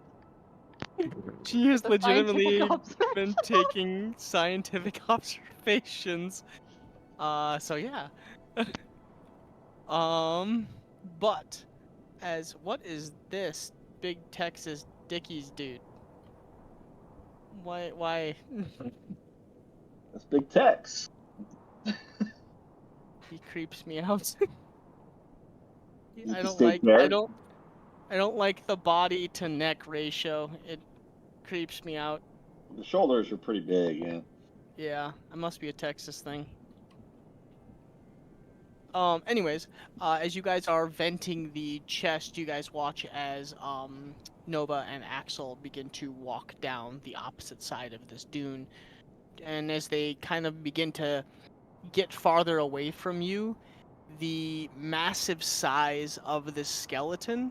It is like now you I truly was gonna grasp say, the colossal size of it. Its yeah, ribs are as tall and as wide as sequoias. I mean, this is a yeah. gargantuan beast, or it Yeah, used I to be. suppose when we're getting closer to it, it really puts it into perspective. Exactly. As you're sort of walking down, you can see Axel like sort of getting a little bit more apprehensive. I'm not gonna question it. I'm just gonna be keeping my eyes on him, but also really kind of in awe of this huge skeleton we're approaching. And it's not a human shaped skeleton, right? What was that? It's not a human shape. No, it looks exactly like it does in the picture. Like it is some sort of unknown beast. It's hard to pin down. I think the image needs a banana for scale. Exactly. Banana Compared would to be Coke like, can. yeah, banana You would wouldn't be be able like, to see it. yeah. Speck You of wouldn't be able to dust. see it. So, But I can don't know, draw a man. stick There were some figure. pretty big bananas up there. eh? But as me and Nova get closer, you sort of hear him not under his breath, but more like repeating to himself. Third rib bone on the left. Put your back to it. Take 5 steps forward. I could never forget. And it's not so much that he's telling you; it's almost like he's telling himself. I kind of furrow my eyebrows. Is there something that we need to get here? You sort of like snap him out of his own thoughts. He looks over at you and says, "Need? Like I said, no, not really. Oh, right. This is It's probably a waste of time." the place that you wanted to come to. Yeah, this is the place. I'm gonna nod and just keep walking with you. Eventually, you get right up next to it, and he goes just like he said. He goes third rib bone on the left-hand side, puts his back to it, takes 5 paces forward. If you could help me here. Yeah. I'll move over and provide help. He crouches down and he starts digging. I'll help you dig. It doesn't take too long. You you just keep going and going. Eventually, you feel a prick, a cold prick, like something like almost cuts you. Yeah. Just now, Axel's been there the whole time. So stupid. I'm so sorry. No, you're fine. As he sees you getting cut, he stops digging and almost like doesn't motion, but it almost like he lets you finish instead. I'm gonna be gentle, especially feeling something cold and sharp. be gentle as I continue digging. You begin to dig, trying your best to make your way around the sharpness of whatever is down here. You start to see a brownish color, and eventually what surfaces is a broken longsword hilt. The blade is about 80% missing. There's only, just the ricasso left, basically. And what is remaining is in terrible, terrible condition. Rust has chewed through this thing like no tomorrow, so much so that there's actual holes in the blade. The guard, which is thicker than the blade, of course, has withstood the test of time ever so slightly better, but still it is basically irreparable. The handle is wrapped in sort of a well-worn green cloth. Oh, this is the teaser. This looks familiar. As I finish kind of digging out around it and seeing its form come to life, I'm gonna grab the hilt and pull it out. Oh, wait 1 second. As you do so, Axel just sort of watches you with sort of bated breath, and almost like ripples in a pond. For him, memories begin to resurface. Hey, I was just sharpening Iron Fang. Did you need something? You gave it a name. I already know what you're about to say. We've been over this already. Weapons are tools, nothing more. An axe isn't going to cut better just because you say nice things to it. That's not what I'm trying to do. If you treat a weapon right, it'll treat you right. Listen to yourself. It's not a pet. You're making us all look pathetic.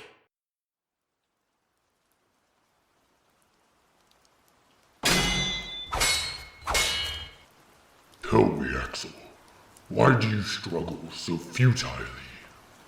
Struggle? I'm the one who's going to win this thing.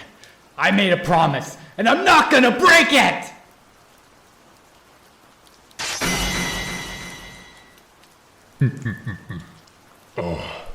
How disappointing. Your resolve shattered just as easily as your blade. But just as ants were born to be beneath lions, so too were you born to be beneath me. Axel, do not feel sad about the outcome of this fight. No matter how hard you may try, you can never escape your destiny. You'll always be the runt of the pack.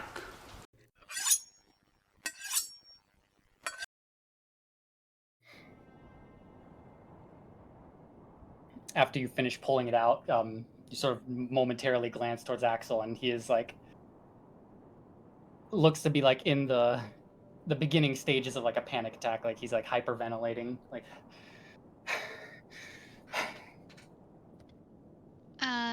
Holding it in my hand, I'm gonna quickly put it down and move in front of you and put my hands on your arms. Hey, what's wrong?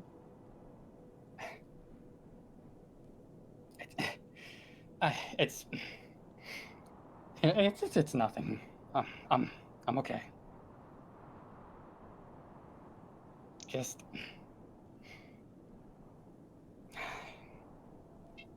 this was a waste of time. It's not a waste of time if it's important to you. This is what you were looking for, I take it, right? He nods. I'm gonna pick it back up off the ground and stand in front of you while I'm holding it. I'm gonna have my hand around the hilt and then my other hand kind of underneath where the part of the blade is still there. What's significant about this? It was. I told you before about the book, right, where was out on an expedition, and there was that sacked caravan. These were the only two things that were there. I don't know. I thought it meant something at the time.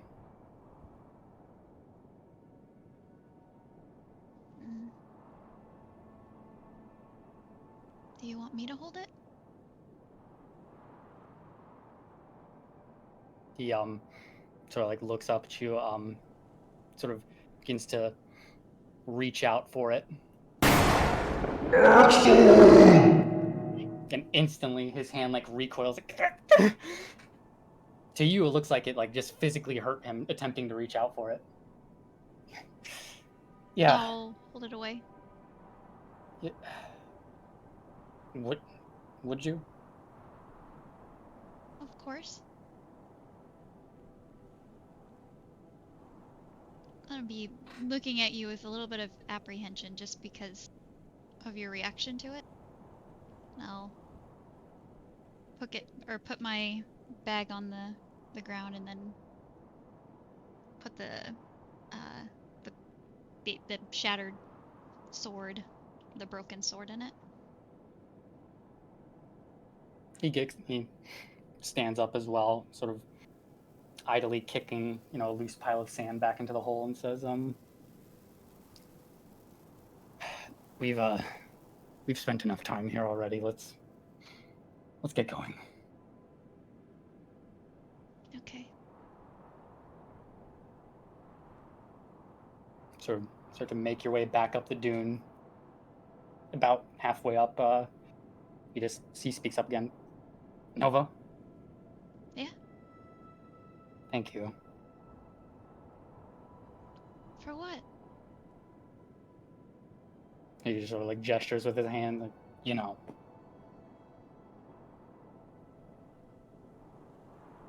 I give you a knowing look and smile and nod.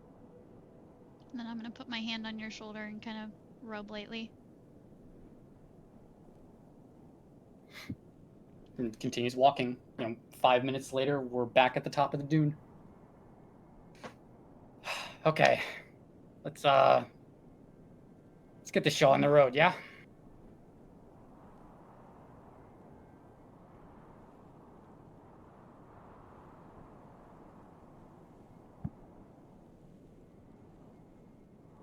You kind of come up on top of the hill.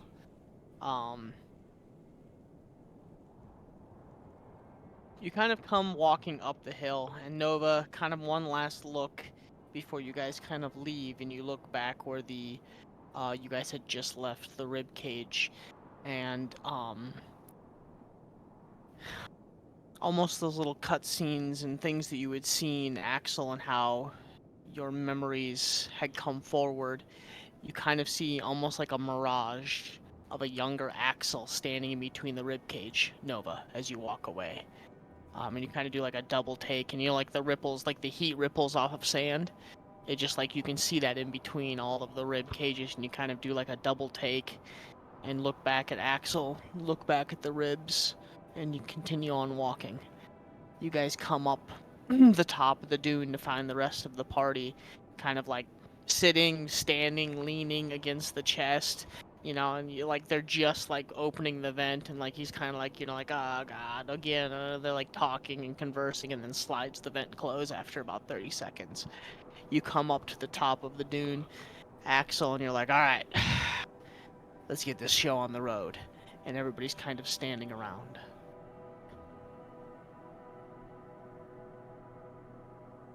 KB, Evelyn, Sophia, and Patience. You guys are all kind of hanging out there. Evelyn, you're still jotting things down in your notebook as you keep poking the little piece of pretty withered up plant at this point. But yeah, the day is yours. It's about, I would say it's probably around 4:30 at this time. I'd say by the time they walked all the way down there, did what you had to do, and now walked all the way back up. It's late evening at this point.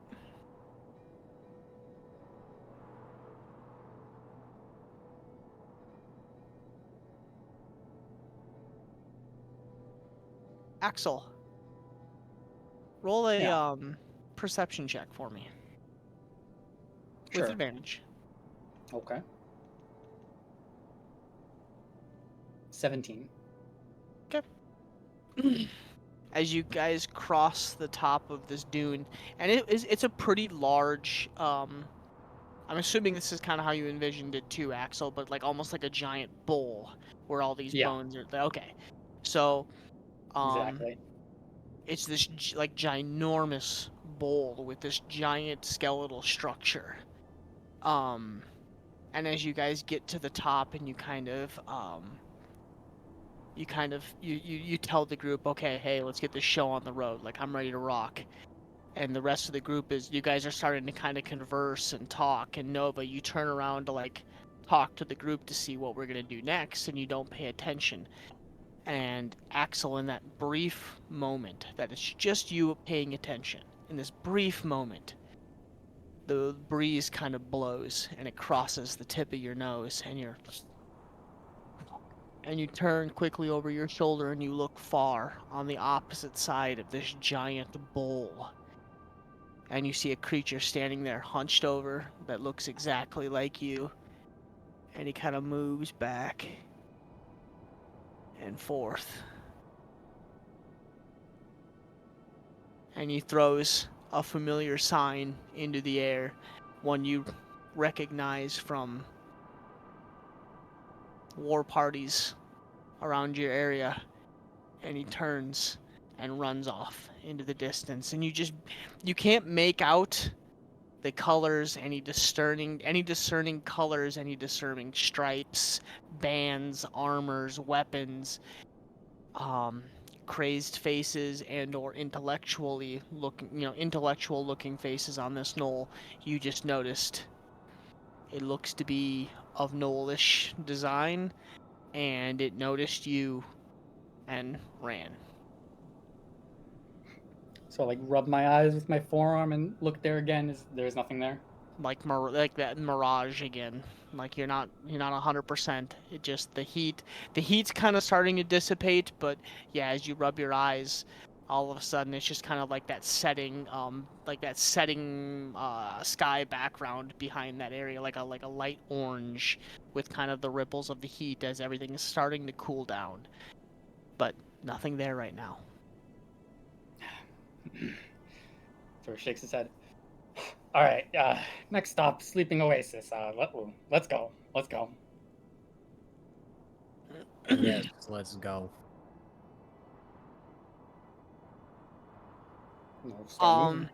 About 2 hours later, so now sun is beginning to set, you do find yourself back against where you guys had originally crossed this river. But further down, or are we going? I guess we didn't plan that out. Well, probably farther down. I would kind of want to hide the fact that we're backtracking, so I would say like probably go like here-ish, maybe here. The stream is a little bit it's a bit deeper there, and the stream is a lot faster. But with Evelyn's help, if you wanted to do so again, there would be no issues.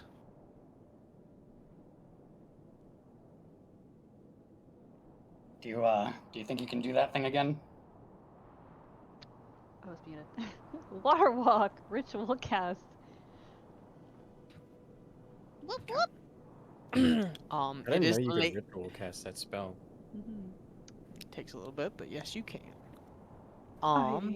That's so fucking good. Yeah. I've had to use it in our previous campaign a lot. But you come up to the water, and the water is moving at a pretty decent pace at this point. No worries, Diablo. And you find yourself getting kind of close up to the water. She kind of sits down and begins to draw out the elements of water walking as she begins to ritual cast. As she does, you guys all kind of stand up and walk across the water again. Actually, you know at this point where you are is where you're standing right now is danger close. You know that if the wind breaks just right, those spores can get shifted.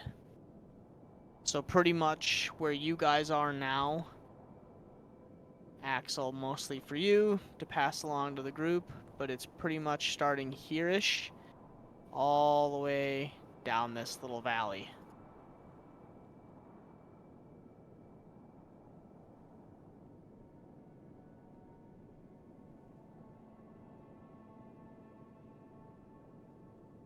But you know that down that valley, obviously, depending on the weather, depending on rain, dry season, anything like that, depends on the maturation, the growth, the spread of the spores. Yeah, a lot of the wildlife and travelers and whatnot usually stick to the right side, as the spores for some reason don't spread to the right side of the river. We have to Everything go to the kind of left goes. side. Everything goes left side and up over the canyon. But the good thing is your meeting location is just south, so you can either pass through the canyon. So where your meeting spot is right there. So you can either pass through the canyon or take another canyon, or go really far away, or whatever route you want to take. Yeah, I think sidling up alongside the canyon is probably the best decision. You know that tomorrow is the day of drop-off, so you have basically, in essence, a day.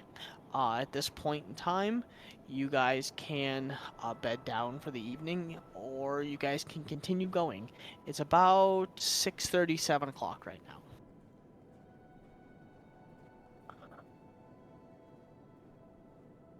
And just to let you know, there's a light breeze with that drizzle that's kind of been going on and off all day. We'll roll for weather tomorrow. I'm just gonna keep going unless there's opposition. No opposition from me. Yeah, it's fine.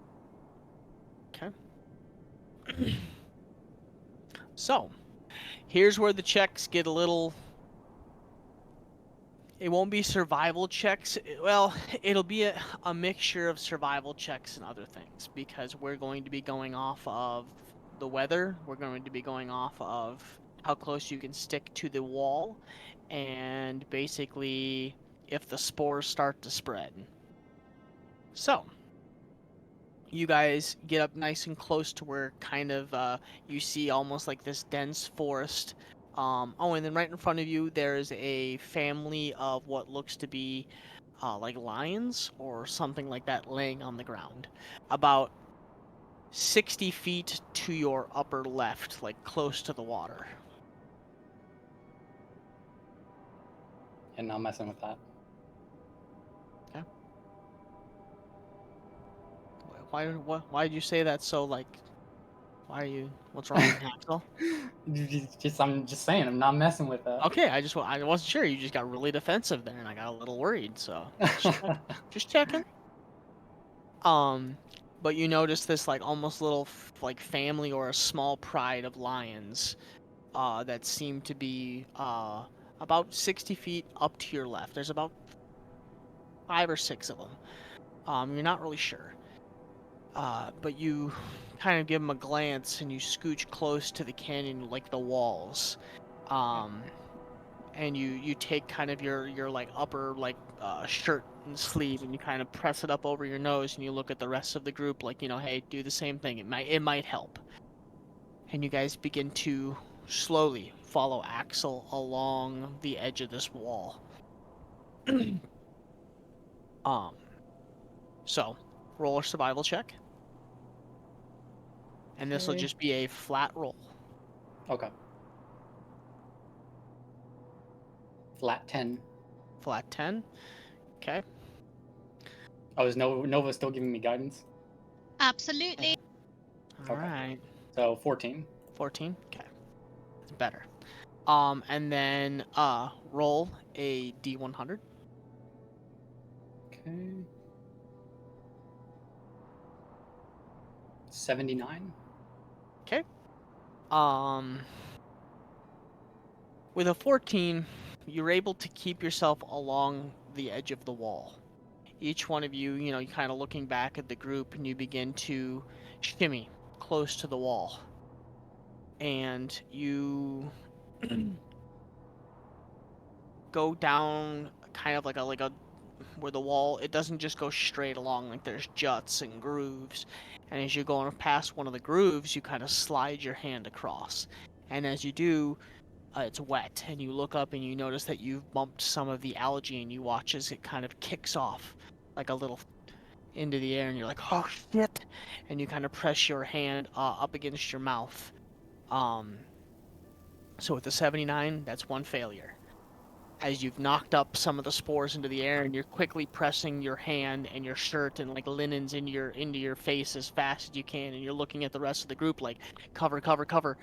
And like you watch as like this green kind of like haze fills the area around you, and kind of it just hangs there, almost like stagnant air. If you've ever been in a cave, you can just feel the air, and you just keep shimmying as fast as you can, trying to push through this as much as possible.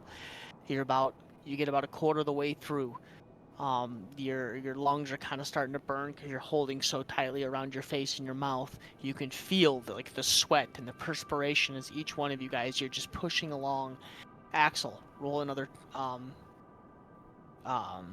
survival check. Okay. 17. 17. Okay. Roll another D100. 8. Okay, that's good.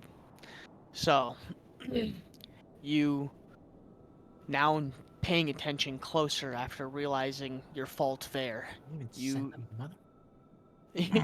you are shimmying faster at this point, really paying attention. You've taken your hands now and you keep looking at the stone wall, and you catch a couple of those little like incroppings where it kind of goes around the corner, and you would think normally you would grip that with your hand to kind of pull yourself, and you notice that as you kind of go to grip and pull yourself, you can kind of you can see that there's a layer of that spore that's made itself on the other side, and as you go by it, you kind of point it out to the rest of the group without saying too much.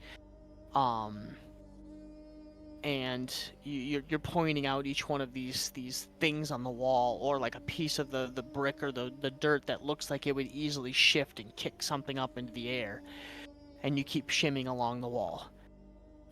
One success. So now here's where it gets hard. Each one of you guys will be rolling, and it'll be a team effort. At this point, the ground has gone from almost like a rocky layer to a fine sand. The ground is beginning, it's almost like really fine like beach sand. And you find yourself sinking in, and as you're walking, your calves and your thighs are just burning because you're trying to hold your balance and keep yourself from slipping and grabbing the wall too much.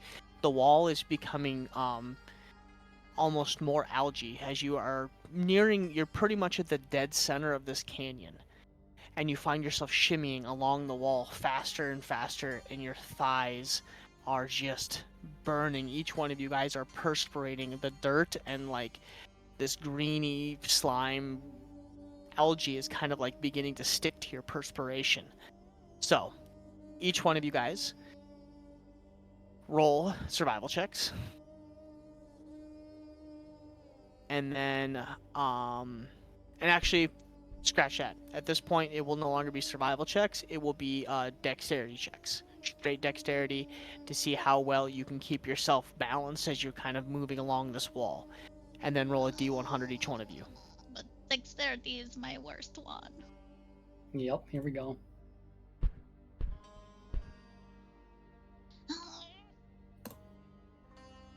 It's about what I expected. Oh my god. So we got 5, 7, 8, 12. Oh, baby. Can I abstain? Can I abstain? What's this check? What Sorry, the I fuck are my rolls tonight? It's just a straight dexterity check. Rolled a fucking Yeah, two. straight dex and then a D100. I rolled a And fucking not a save, two. just a straight check. Yeah. Wow, I actually didn't roll like dog shit for once. So I Oh, rolled baby. Hold on, I rolled a 2 on my dex. And then a D100. Yep. Yeah, this about checks. So, the DC was low, but still oof. So that's a failure, a failure, a failure, a success, success, and a failure. So, you guys are shimmying along. Axel, you've really honed in, and you kind of are. You realize you're about halfway, kind of like looking over at the water, at the river. You can see the hedges, you can see these green trees, and you're guesstimating where you are from what you've seen on the other side of the river. And you're like, okay, we're about halfway. Okay, move a little faster. Okay, we gotta move a little faster. And you start going, and the sand begins to get too fine, and you catch yourself trying to step on these almost like pieces of shale, like thin rock, and you don't realize it, thinking it's a better grip, and you step on one piece and your foot slips, and you rub your hand all the way down the wall, and you're like, fuck, and you look back, and as you do the same thing, following in line with you, KB takes a step forward and misses it on accident and stumbles into you and places his hand on the wall as well. Evelyn kind of trips up trying to keep up with the group and not paying attention. She bumps into the back of KB and steps into the sand, kicking it down a little ways, and you watch as the sand kind of trickles down the line, and you watch as a bunch of things start to kind of get kicked up. Sophia catches herself and places herself close to the wall without being up against the wall, and you watch as she kind of digs her heels in and points her toes straight up and like leans back trying to pay attention. Patience doing the same thing once he notices Sophia and kind of puts his hand against her chest, and they both kind of stand still, and kind of right next to you, Axel, Nova, not realizing what's kind of going on and trying to pay attention, and she turns around to look at the rest of the group, stumbles, and falls down to her knee and kind of begins to slide in the sand a little bit away from you, about like 1 or 2 feet. You kind of reach out and grab the top of her collar, but she's already kicked up a bunch of sand. You can see it's like rolling down the side of the hill, and all these like they look like almost like pods at the very bottom of this like sand, like sand wall type thing, begin to kind of open up, and like and the air starts to get heavy, and like you look down and you can see along your arm and all the hairs, these like thick green almost like flowers are like sticking to you, and like you can just see like this it's almost like I'm trying to think like sawdust, like if you were doing like a saw, and like all that sawdust is being kicked into the air, and it's beginning to like coat your arms and your faces and your hair and your clothes, and each one of you guys begins to like, you begin to drowse really, really bad. So for those of you that failed, actually, because it would be all of you because you're in the vicinity, roll a wisdom saving throw. Oh, I think I have advantage on that.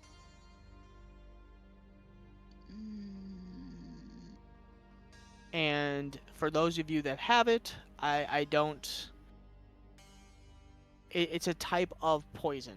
You're not immune to it, but if you have a resistance, yeah. Okay. I don't know who has that and who doesn't. I have 17 on my saving throw. There you go. 18. 18? I have Okay. advantage on wisdom saving throws. Thank God. Okay, hold on. So, A fucking Nova- 2 for 4? Nova, Hold on. what was yours again? Hold on. No, Evelyn, sorry. My bad. My God. 17. 17, so success.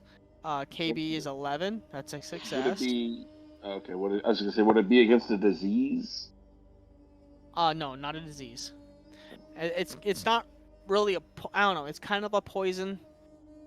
It's more of like it's like it's like a powder. It's like a sleeping powder type deal. I rolled a 4 and a But 7. Evelyn succeeded. KB succeeded. Sophia succeeded. You got a 4 and a 7. Yeah, I had fucking advantage on wisdom saving throws, and I rolled a 4 and a fucking 7. Patience. Patience. There we go. Ooh. So, everybody saves except for Nova and Patience.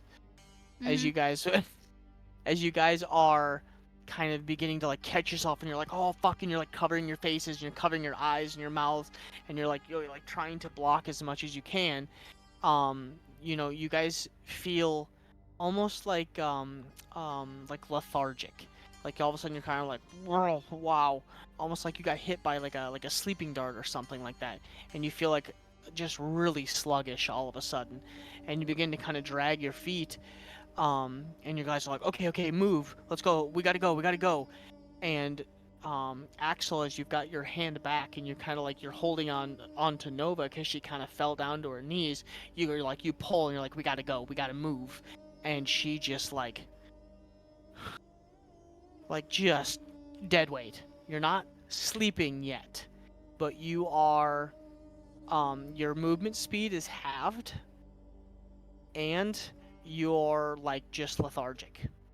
You disadvantage on all attacks, disadvantages on or advantage on attacks against you, like you're just lethargic.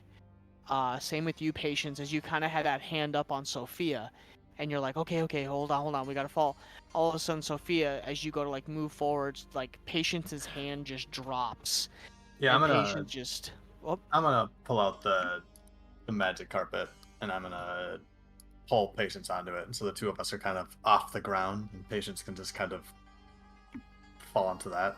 Okay, so you quickly throw the carpet out as you're taking small breaths, and you guys are still like doing all your things, and you pull Patience onto this as Patience is just kind of like, almost like you're super drunk, just almost dead weight, and you're pulling her over, and you're like, lay the fuck down, and she's like, no, and just flopping around. The effects are beginning to take effect, some stronger than others, as you guys feel yourselves beginning to fade out. One more set of turns as you come around a corner, and you see about 150, 200 feet ahead of you, Axel, the end of this canyon. And it's you can see the clearing where it seems to kind of drop off, and you see just clear air, or not clear air, but desert and sand, all tan, no longer green. So you have that in front of you. So let's roll our last set as you guys kind of take off. I don't know if you're taking off on a run, but all of a sudden you guys are moving quickly towards the end of this now. What about with being lethargic though? Well, that's what I said. You guys are all moving except for, well, Patience is on a flying carpet, so that doesn't matter. Axel is basically dragging you along at half speed unless he does something else.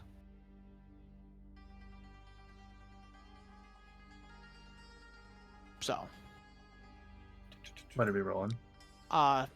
Dexterity saving, or straight dex checks again. This is to see if you stir up anything else, and then another D100, and then wisdom saving throws. So first, foremost. Dumb question. Oh, Do yes. I roll normal dexterity, or do I have disadvantage on that too? Yeah, no, you would actually be at disadvantage. Those of you who are lethargic, other than Patience, who's on a carpet.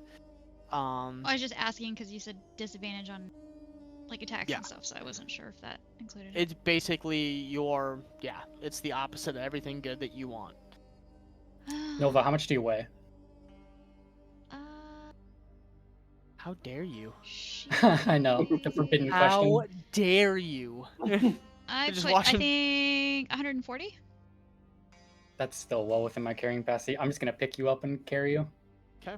So then, you're not. How So funny you would won't it have be to if roll. he's like, It's not relevant at all. I just wanted to know. Right. I mean, well, so what it does is basically, yeah, you guys won't have to do another round because you were slowed. So Sophia, you succeed. Oh yeah, D100. as I pick her up, I'm gonna tell Nova, like, if I start to get sleepy, just do what you gotta do. Fucking slap me, whatever the fuck. As she's just like, Nod in agreement. Dexterity check. So Sophia, you. Ooh no. So succeed. 17 on the D100. D100 is a success. Wisdom save is a success. So all around Sophia, yes. So Axel, okay, and that would be, what is that? D100, 17 success, and a wisdom save.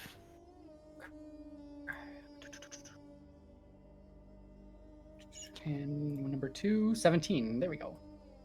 Perfect.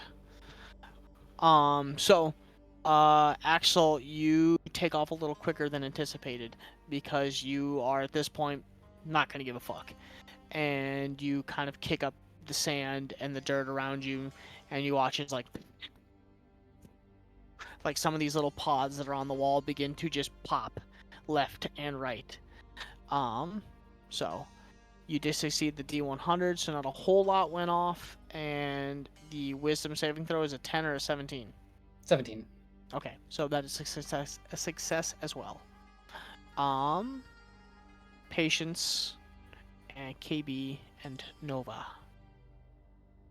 I'm being And carried. Evelyn. Another wisdom save. Oh, I still need to do a No, wisdom save. sorry, not patience. You're. Hold on. Try to think. Yes. So it'll be Dex, D100, and a wisdom save. So I don't have to do the Dex, right? Because I'm being carried. Correct. Dex save So or wisdom saving. Great Dex.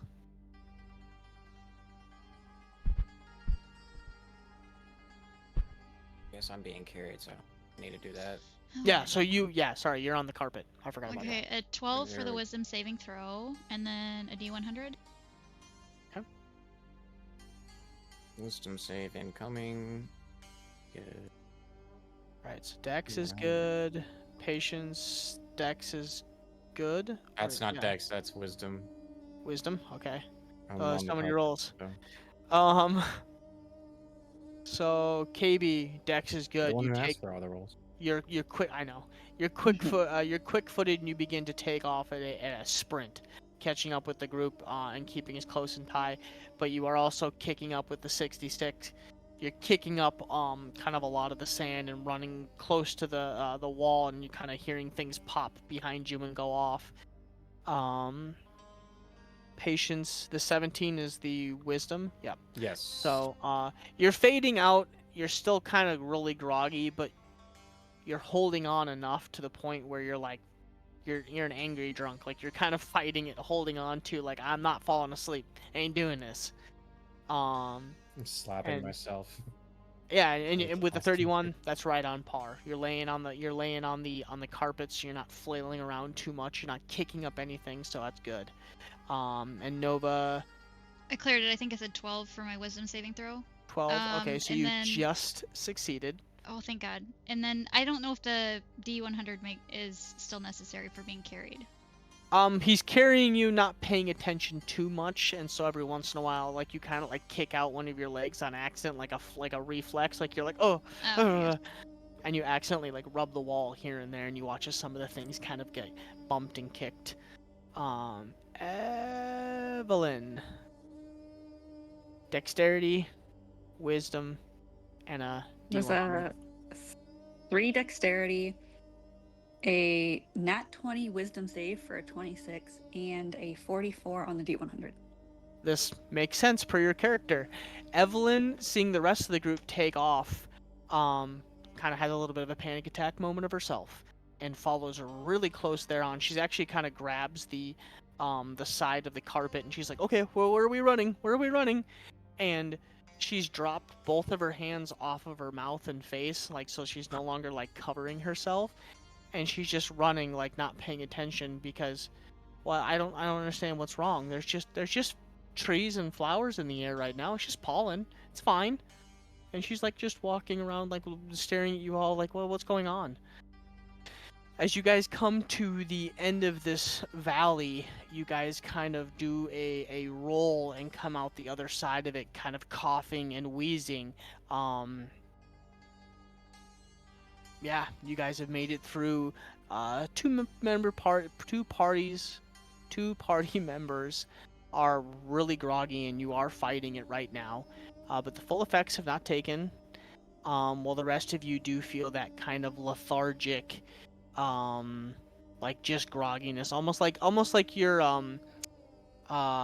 when you get your wisdom teeth or your teeth, anything done with them, like how your mouth feels, like parts of your body kind of feel like that.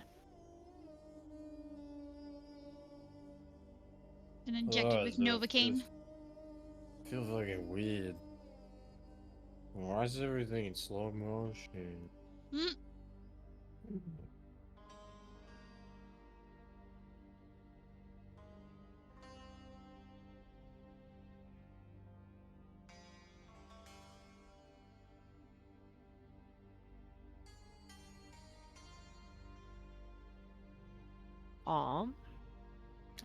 So Patience, you look a little blue. You don't say. Where?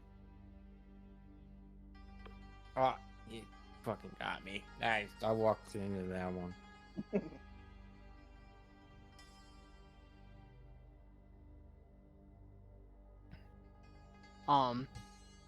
As you guys are kind of sitting around right now, like trying to catch your breath and like come off of the effects, Evelyn, kind of something cool with your passive perception being so high.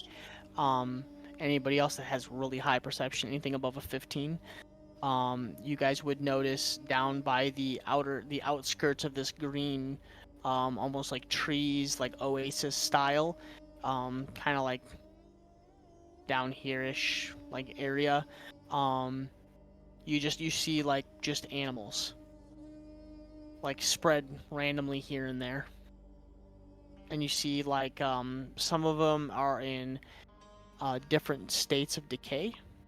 Some are pretty fresh, look to still be breathing.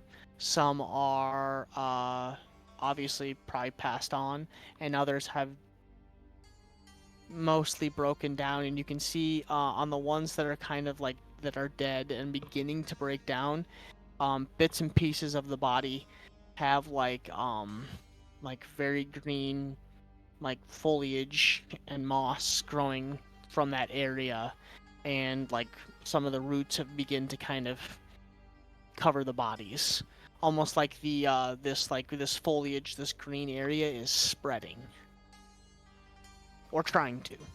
Oh. My headset cut out. These are bodies of what? Creatures. What's up? Animals. Oh, Animals. Yeah. Okay. I will keep heading towards our destination. Okay. What about it doesn't the grog, take the you. grog, how long does the lethargy take to wear off? It's gonna be a little bit. Okay. It's getting better now. It's not like full, but you're just like you have that parts of your body that are just numb, and you're kind of just like you're out of it. But after probably like only about another 30 minutes to about an hour, you do find the general area you were told to meet these people. Well, I'm asking before we move on from the valley, since I know Patience is on the carpet, but like for walking, would just you're gonna be pretty fucked up. unless Axel's still gonna hoof it, holding me. Yeah. Or does he want to wait? Unless you say something. Oh Yeah. no, I wouldn't say anything. I just wasn't sure how long it would take. Yeah. Now if he keeps walking, I'm just gonna hang out, be real comfortable.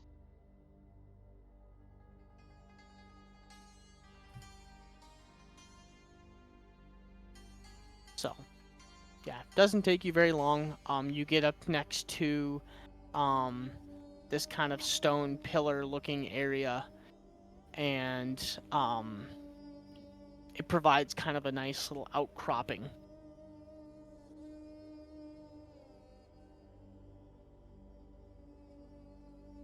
and you find yourself at the general area that you were supposed to meet them. Oh, baby.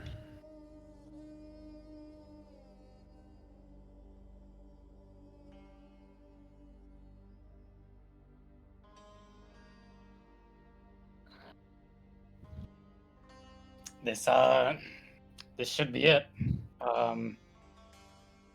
Don't suppose, gesturing to Sophia and Patience, I mean, this is your drop-off, so I guess if you want to look around for them. Ugh. Are we meeting them tomorrow?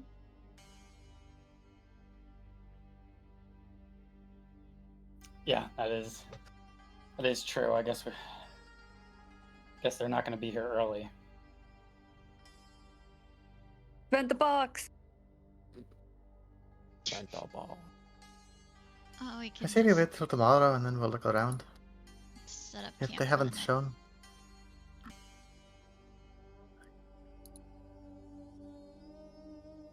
Yeah, maybe keep our heads on a swivel for the night, so in case they show up at some odd hour, we're ready.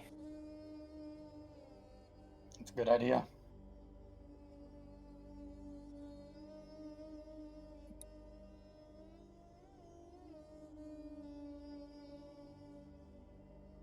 I'm in favor of going to sleep.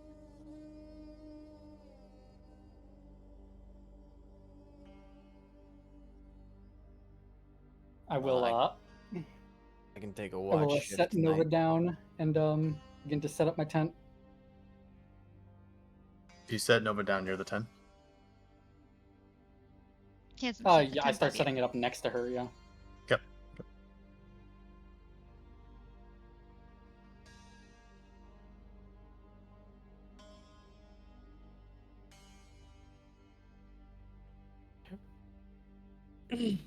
Setting up As camp. you guys kind of... What? Setting up camp. Yep. So as you guys kind of bed down for the evening, actually you put Nova up against kind of the side of this stone outcropping, and you begin to set up kind of the tent that you brought along. The rest of the group, I mean, the stone, there's a couple of spots, KB or Sophia, or whoever has it, that you could easily draw something with the chalk, no issues. Or not, if you guys want to sleep out. I did not roll for the day, but can you roll me a D100? I totally forgot to do this earlier. Sure. A 6. 6? Oh, actually, no, this was still the same day from earlier, so Yeah, 'cause it's it's still raining. that light drizzle. Yeah, I forgot that you guys went straight on through. Yeah. So, that's fine. We'll just count that for tomorrow. So, that makes absolutely no sense, so we're not going to use that one. I will come up with another one. I don't think we can have a blizzard in the desert. But you guys kind of bed down. It's kind of still a like a drizzle, kind of like dreary-ish day.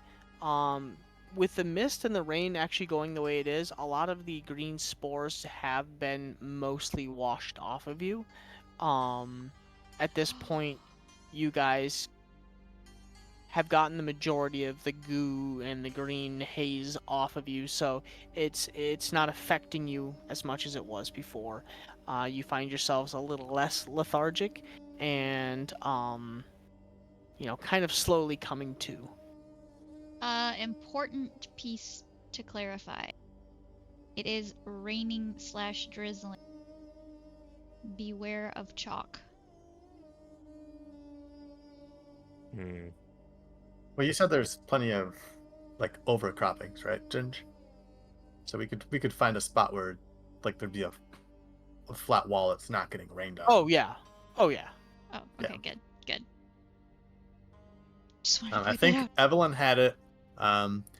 Sophia was super pissed about the light, so she would have made sure that Evelyn no longer had it. Yeah, I would have given it back to Sophia when they came out. and I would have given it to KB. Give it to me. could have made it rain on you guys. Like, I mean. True. So Just because it could have been worse. could have been. Is this how we wake up in the forest? I don't know what you expected. But you guys all individually start to set up camp. You get yourselves kind of placed up and under the stone outcropping. Set up your tents. Draw your makeshift buildings, if you please.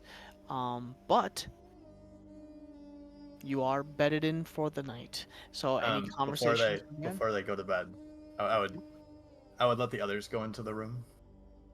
And then I wanted to go back out and find Axel. Oh, okay. Yeah, he'd be where he was setting up the tent, sort of checking on Nova, making sure her mental faculties are coming back all right. Yeah, I'd walk over. Hey, Axel, can I talk to you? I suppose. And Sophia would look pretty embarrassed, but she would just say, "Thanks." For what? For bringing us out here. For guiding us here. I don't think that the patients and I could have found this place on their own. I was just doing my job.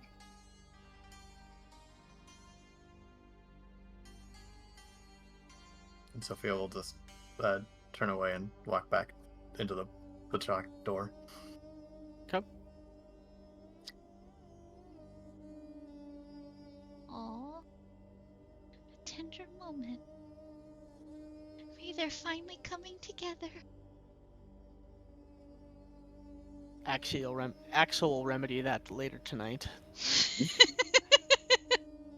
Or Sophia, I don't know. But as the conversation kind of goes through, and Sophia, you kind of walk back towards the rock formation that you guys had made the little hotel room area. You walk back through the door, not looking back behind you.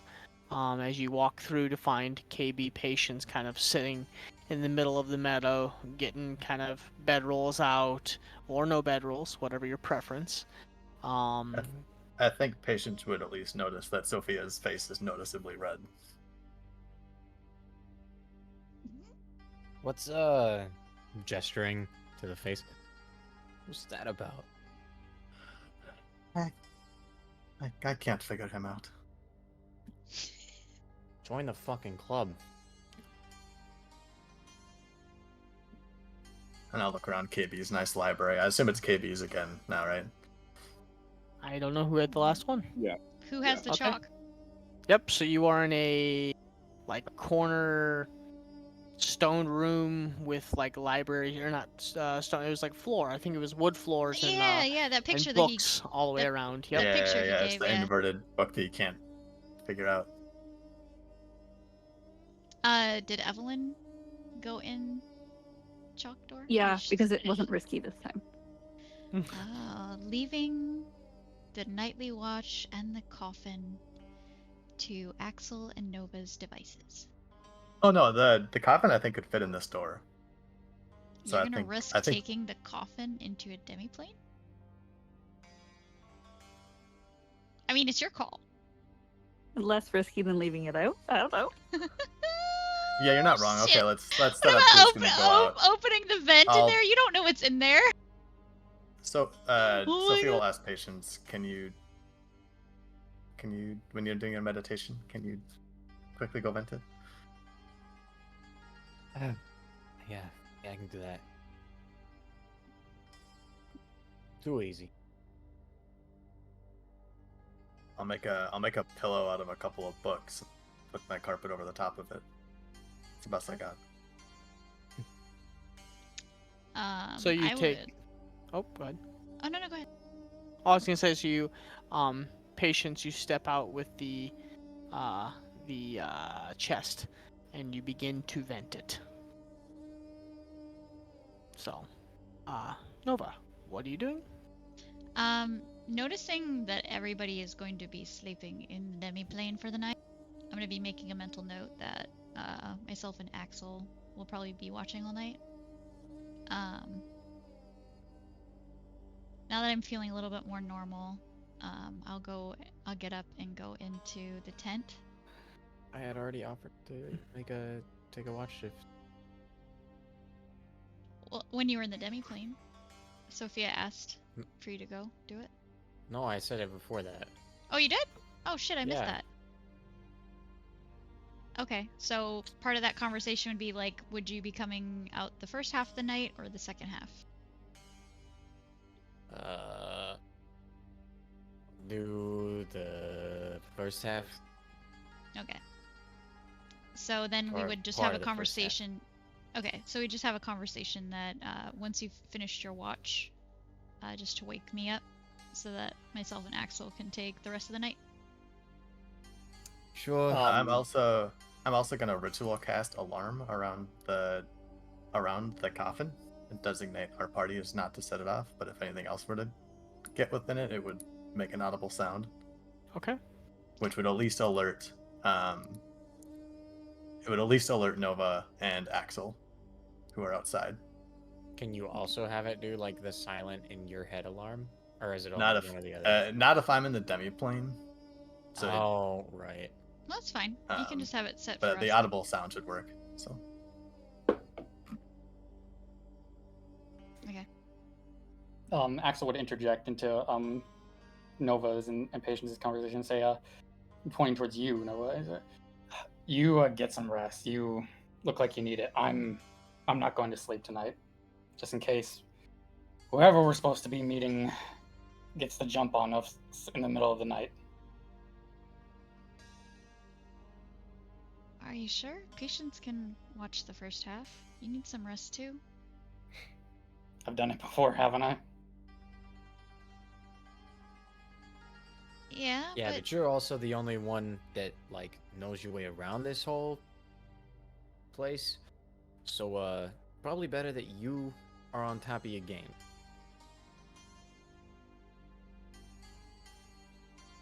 I can go 24 hours without sleeping and still have all of my mental capacities in check. All right then. Are you sure? I'm sure. Get some rest. All right.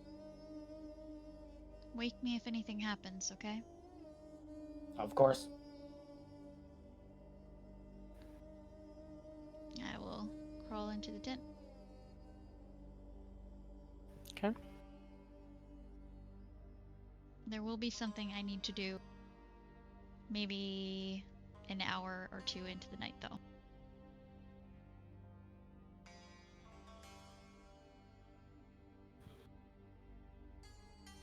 Okay.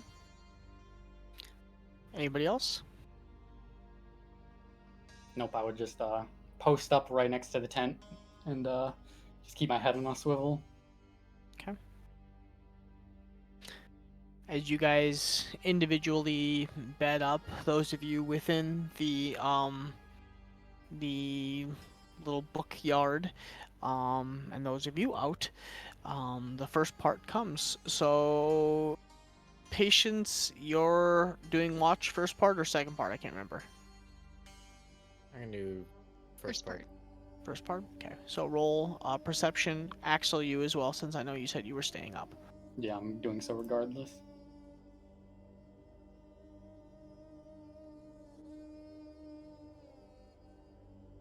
$18 and a 14? Right? Yep. Yes, Yeah. sir. So, you guys kind of begin to sit around in the dead of night as you listen to the crickets and the nightlife of the desert kind of begin to come alive. Some a little more creepier than others because you hear some sounds that you've never heard before. Patience, being a city person. So some of the creepy crawlies and the things scraping along the rocks puts you a little on edge, and you're kind of like, what the fuck? Every once in a while, and you just see Axel just sit there, like he's heard it before. But the first part of the watch goes off without a hitch. And that's been about a couple hours. Yes.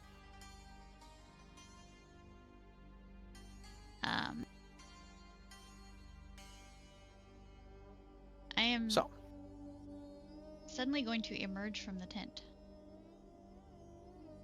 and sit next to Axel.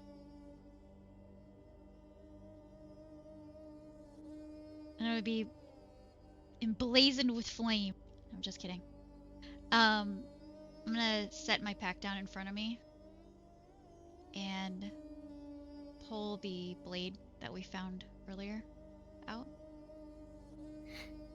You see Axel, his eyes dart over to it immediately once you pull it out, for like, about a second or two before he goes back to just scanning the perimeter. I'm gonna mind link with you. So this is the blade, right? Yeah, that's the one.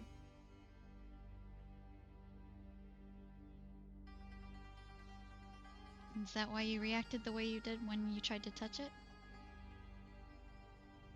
He nods. Is it just the memory of that day?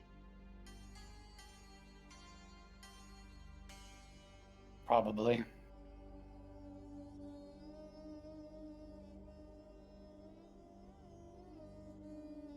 I'm gonna be kind of looking at it. I wanted to say something earlier.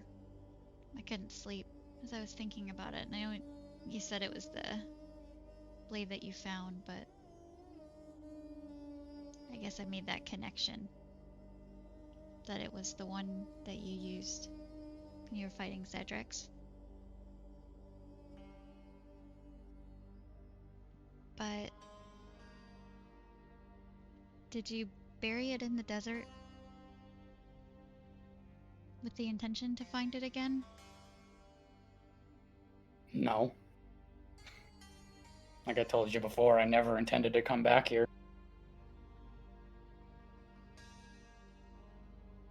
So you buried it to forget about it? Yeah. I'm gonna bring my hand up and rub your arm.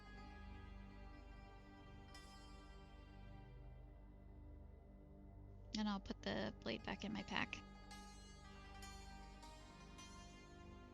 It's just a memory. And I think you're stronger now because of it.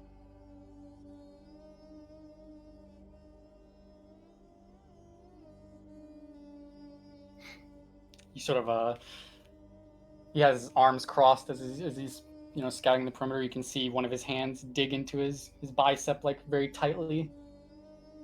And just, as he's giving that 1,000-yard stare, it looks like he's probably just experiencing that memory again. I'm gonna feel kind of guilty for rehashing it. But I also felt it was important that I kind of brought it up. Seeing the significance since it was a big event that occurred for him. Well, you have your Kopesh now. And I don't think that thing could ever be broken. I think it's made by one of the best blacksmiths around.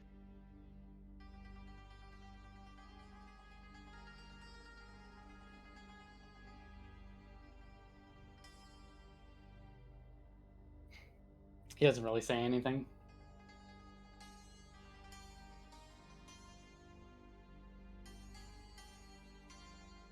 And I kind of sigh or audibly sigh, not in my head, but audibly sigh. And kind of hang my head. Alright, I'm gonna try to actually get some sleep, I guess.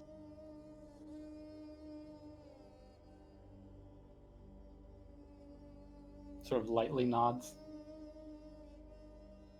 Now crawl back into the tent. As you're like almost, at the tent again, he perks up and he says, "Iron Fang." Name of the sword? He nods. It's kind of ironic. It's actually made of steel, but I didn't know anything about swordsmanship at the time, so he just sort of shrugs. I'll smile. Well, now you know everything about swords. You are the Sage of Swords, after all. See his tail start to lightly swish, and he gives a bit of a half smirk. Yeah, I guess so. I'm gonna chuckle a little bit and crawl back into the tent.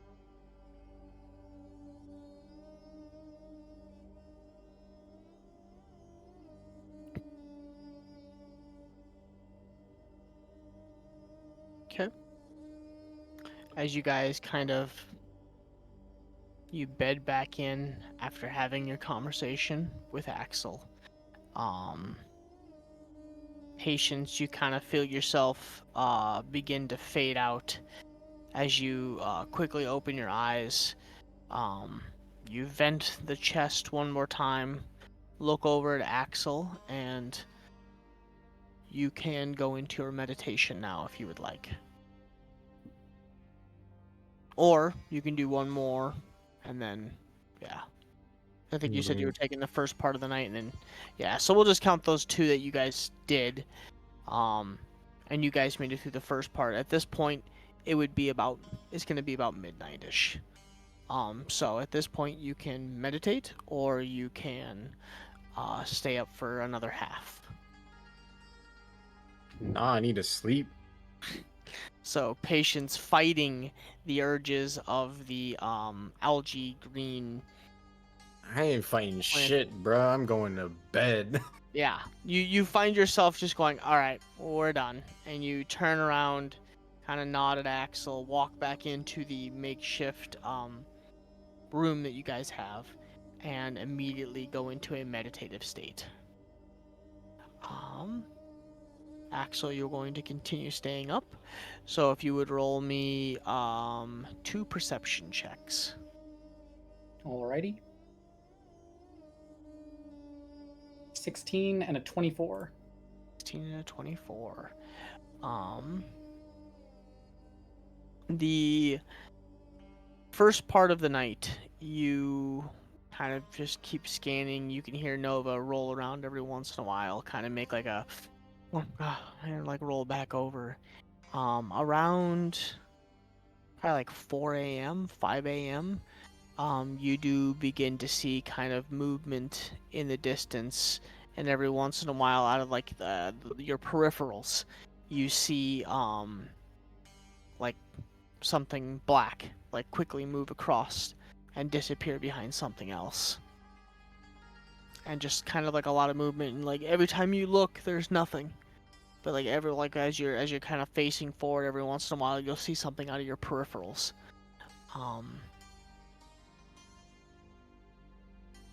And as you continue to kind of scan, you turn to the left one more time, thinking you saw something run by quickly, and you turn back.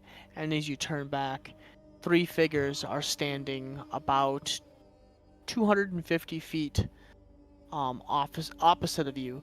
The one in the center is kind of a tall, slender-looking individual. The one to the left, and they're wearing masks, and they're all cloaked. And to the left is a slimmer figure, maybe feminine, unsure. And the figure on the right hand side of the individual in the middle seems to be a very broad, large individual.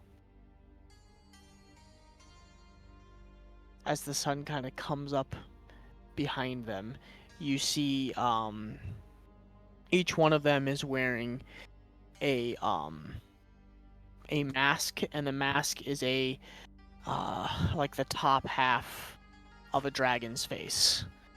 Each one a specific, like one red, whatever. It has a specific color to their mask, and the cloaks partially match that as well. On the shoulders, it has the same color as the mask. And that's where we'll end our night. Okay. So, thanks for coming, chat.